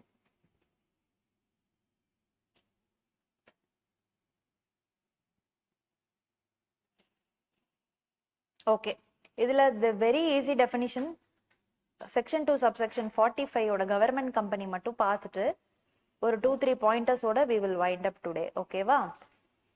Okay. Section 2 subsection 45 government company.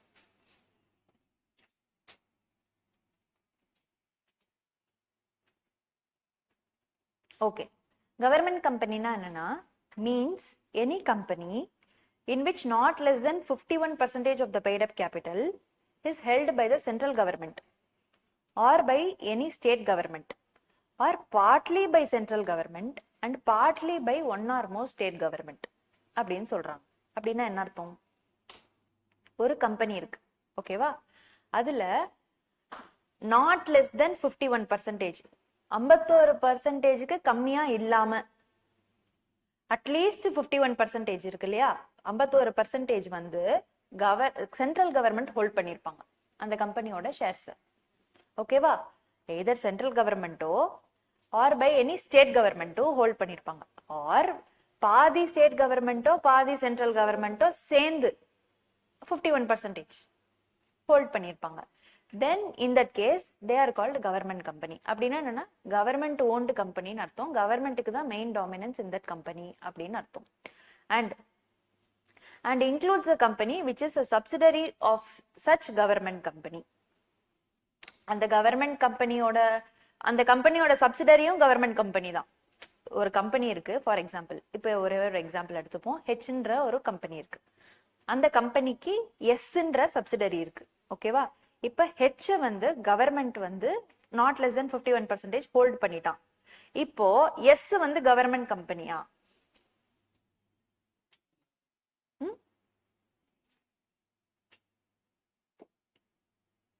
ஆமா. ஓகேவா? நாட் லெஸ் தென் 51% அவன் இங்க ஹோல்ட் பண்ணியிருக்கும் போது இவனோட சப்சிடரியும் கவர்மெண்ட் கம்பெனின்னு தான் நம்ம வந்து சொல்லுவோம். ஓகேவா? அதுதான் includes a company which is a subsidiary of such government company. அந்த கம்பெனியோட சப்சிடரியும் கவர்மெண்ட் கம்பெனி தான். ஓகேவா? ஸோ கவர்மெண்ட் கம்பெனி தான் இட்ஸ் அ சிம்பிளான டெஃபினிஷன். மற்ற மூணும் இட்ஸ் அ டீடைல்டு எக்ஸ்பிளனேஷன் தேவை. ஸோ இன்னும் ஒரு 5 minutes for the other discussion. என்ன டிஸ்கஷன் அப்படின்னா வித் ரெஸ்பெக்ட் டு ஜஸ்ட் உங்களோட எல்லாரோட ஷெட்யூல் மட்டும்.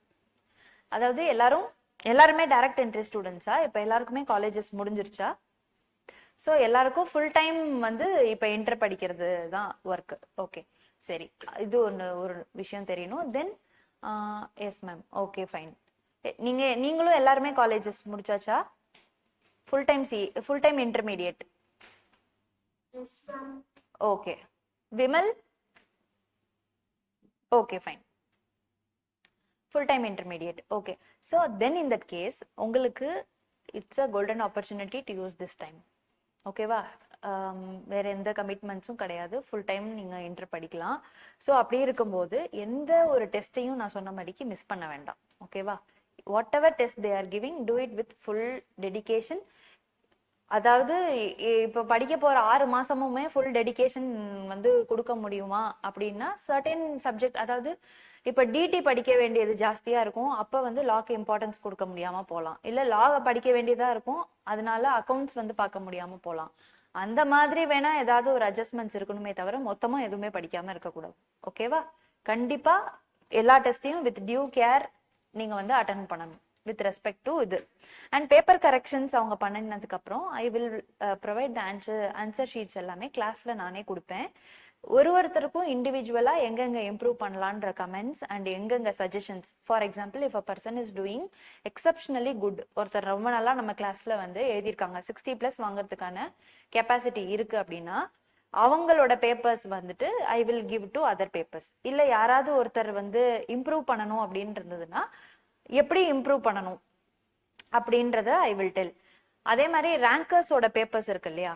இப்போ அதாவது ரேங்கர்ஸ்னு சொல்ல முடியாது, 60+ வாங்குற பேப்பர்ஸ், அவங்களோட பேப்பர் ப்ரெசன்டேஷன் வந்து ஐ வில் ப்ரெசென்ட் இந்த மாதிரி ஸ்க்ரீன்ல போட்டு எப்படி ஆன்சர் எழுதியிருக்காங்க, அவங்களோட இங்கிலீஷ் எப்படி இருக்கு அப்படின்றதெல்லாமும் வி வில் டிஸ்கஸ். அதெல்லாம் இன்னும் சப்ஜெக்ட்ஸ் நியர் ஆக ஆக வி கேன் டூ.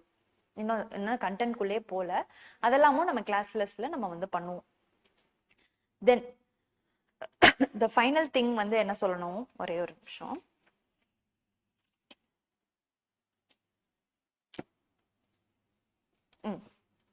ஆமா, இப்போ கண்டிப்பா நான் தெரிஞ்சுக்க வேண்டியது என்னன்னா, ஆன்லைன் ஸ்டூடெண்ட்ஸ் 2 ஸ்டூடெண்ட்ஸ்க்குமே இப்போ தியரி வந்து வேகா இருக்கு அப்படின்னு யாருமே, அதாவது ஒருத்தர் கூட ஃபவுண்டேஷன் இல்லையா இங்க? எல்லாருமே டைரக்ட் என்ட்ரி. ஆமா ஆமா, நீங்க ஃபவுண்டேஷன் தான். ஸோ யூ நோ அபவுட், நீங்க ஃபவுண்டேஷன். ஓகே, அப்ப அதனால காலேஜ் முடிச்சுட்டு இப்போ வந்திருக்கீங்க. Okay okay okay. So foundation, Srisha, you know about the intensity of the even foundation, கரெக்டா? ஓகே, அப்ப இன்டர் வந்து it's much more difficult to crack. Yes. And both the groups single groups கன்ஃபியூஷன்லாம் இருக்கா இன்னும்? எல்லாருமே வந்து கான்ஃபிடென்ட்டா இருக்கீங்களா? எந்த எந்த குரூப் எடுக்க போறோம், எது ஃபர்ஸ்ட் எழுத போறோம்ன்றதுல? யார் யார் போத் த குரூப்ஸ்?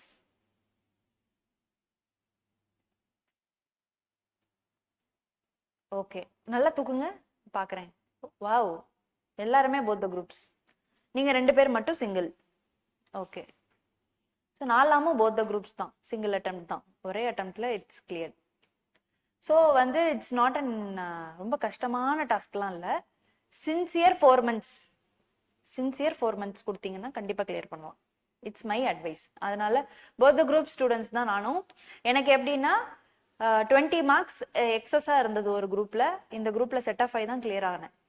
ஓகேவா? இங்கே 20 marks ஷார்ட்டு, அங்கே 20 marks excess. So set off 5 தான் I have clear. So both the groups எழுதுறதுல that is an advantage. But both the groups எடுத்ததுக்கு நான் சொன்ன மாதிரி 4 months சின்சியர் எஃபர்ட் கண்டிப்பாக போடணும். ஓகேவா? ஃபார் அந்த 4 monthsக்கான நடுவில் வர ஃபெஸ்டிவல்ஸ் அண்ட் அதர் திங்ஸ்லாம் கொஞ்சம் சாக்ரிஃபைஸ் பண்ணிக்கணும். இதெல்லாம் உங்களுக்கு கவுன்சிலிங் செஷன்லேயே சொல்லியிருப்பாங்க, நான் சொல்லணும்னு திரும்ப அவசியம் இல்லை. But I just wanted to tell the intensity of the course. Because ஏன் அப்படின்னா, எஸ்பெஷலி நான் கிளியர் பண்ண டைமில் அப்பயும் இன்டர் வாஸ் டஃப். ஜஸ்ட் 2 பேர் தான் பாஸ் என்டையர் திருச்சியிலேயே. அதில் நானும் எங்களோட இன்ஸ்டியூட்டில் மொத்தம் 2 பேர் தான். ஸோ மொத்த திருச்சியில் பாஸ் ஆனதில் 2 பேர் எங்கள் இன்ஸ்டியூட்டில். அவ்வளோதான் ரிசல்ட் பர்சன்டேஜ். அந்த டைமும் பார்த்தீங்கன்னா சிங்கிள் டிஜிட் பர்சன்டேஜ் தான், 8% ஏதோ தான் pass both the groups. So அப்படி இருக்கும்போது we need to put our effort. அதில் நம்மளுக்கு தெரிஞ்ச இப்போ 4 பேரை கிளியர் பண்ணியிருக்காங்கன்னு காதில் வாங்கும்போது வி கேன் டூ. கண்டிப்பாக நம்ம பண்ணோம்னா பண்ணலாம். And any sort of help, எந்த doubts whatever it maybe, you can contact me on my WhatsApp number. So I can be available. But ரொம்ப வந்து அக்யூமுலேட் பண்ணி டவுட்ஸ் கேட்க வேண்டாம். ஆஸ் அண்ட் வென் வந்து கேட்டுக்கலாம் டவுட்ஸ். ஓகேவா? அதுக்கப்புறம் கிளாஸஸில் இப்போ நானே உங்ககிட்ட கேட்டுட்டு தான் வந்து டவுட்ஸ் வந்து இருக்கான்னு கேட்டுட்டு தான் நெக்ஸ்ட் மோர் ஆர்லெஸ் செஷனுக்கு போகிறேன். இஃப் அட் ஆல் அதையும் தாண்டி உங்களுக்கு டவுட்ஸ் வருது, இல்லை இந்த இடத்துல நம்மளுக்கு சுத்தமாக எதுவுமே புரியல அப்படின்னா, நான் வெளில போனதுக்கப்புறம் யூ கேன் ஆஸ்க். நான் I can just rectify and I can go. ஓகேவா? அதனால வந்துட்டு கிளாஸஸில் யார்ட்டையும் சைடில் கேட்டு எல்லாரோட கான்சென்ட்ரேஷனும் டைவர்ட் மட்டும் பண்ண வேண்டாம். அந்த டவுட்டை நம்ம வெளியில் போயிட்டு வி கேன் சால்வ். அப்படி இல்லைன்னா கிளாஸில் டேரெக்டாக என்கிட்டயே கேட்டுடலாம். ஓகேவா? அவ்வளோதான். ஸோ இதுதான் with respect to this basic introduction class. So I just wanted your honest feedback. How was the class?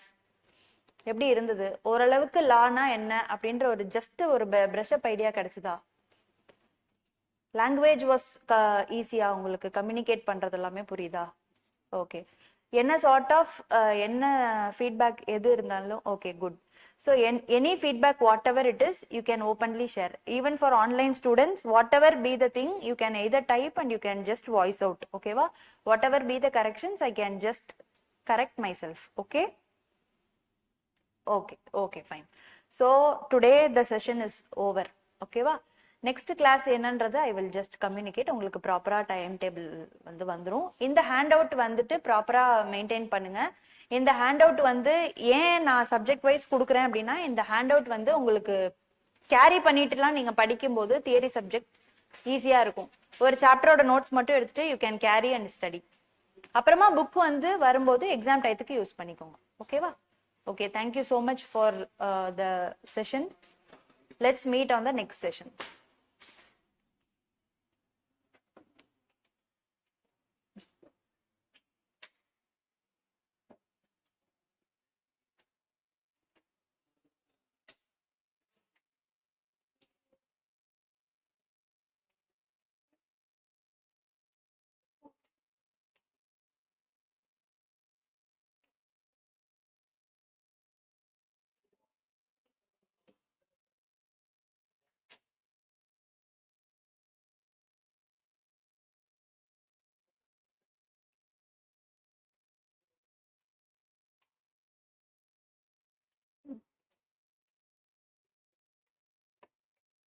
Okay, online students, thank you. உங்களுக்கு thank you சொல்ல மறந்தே போயிட்டேன். Thank you. We will meet on the next session. You will get the update from the management. Okay? Thank you so much.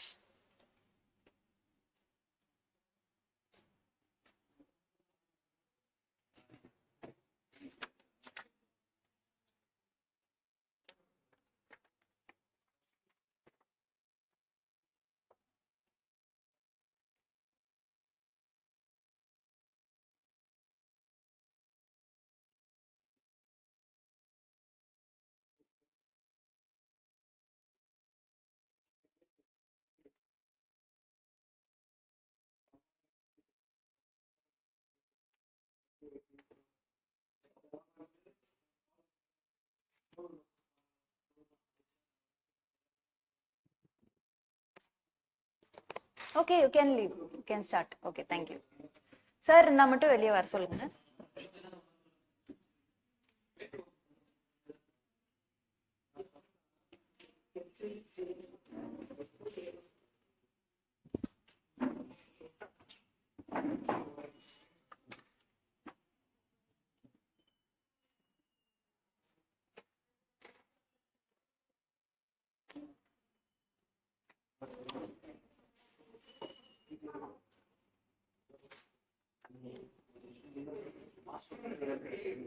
Ah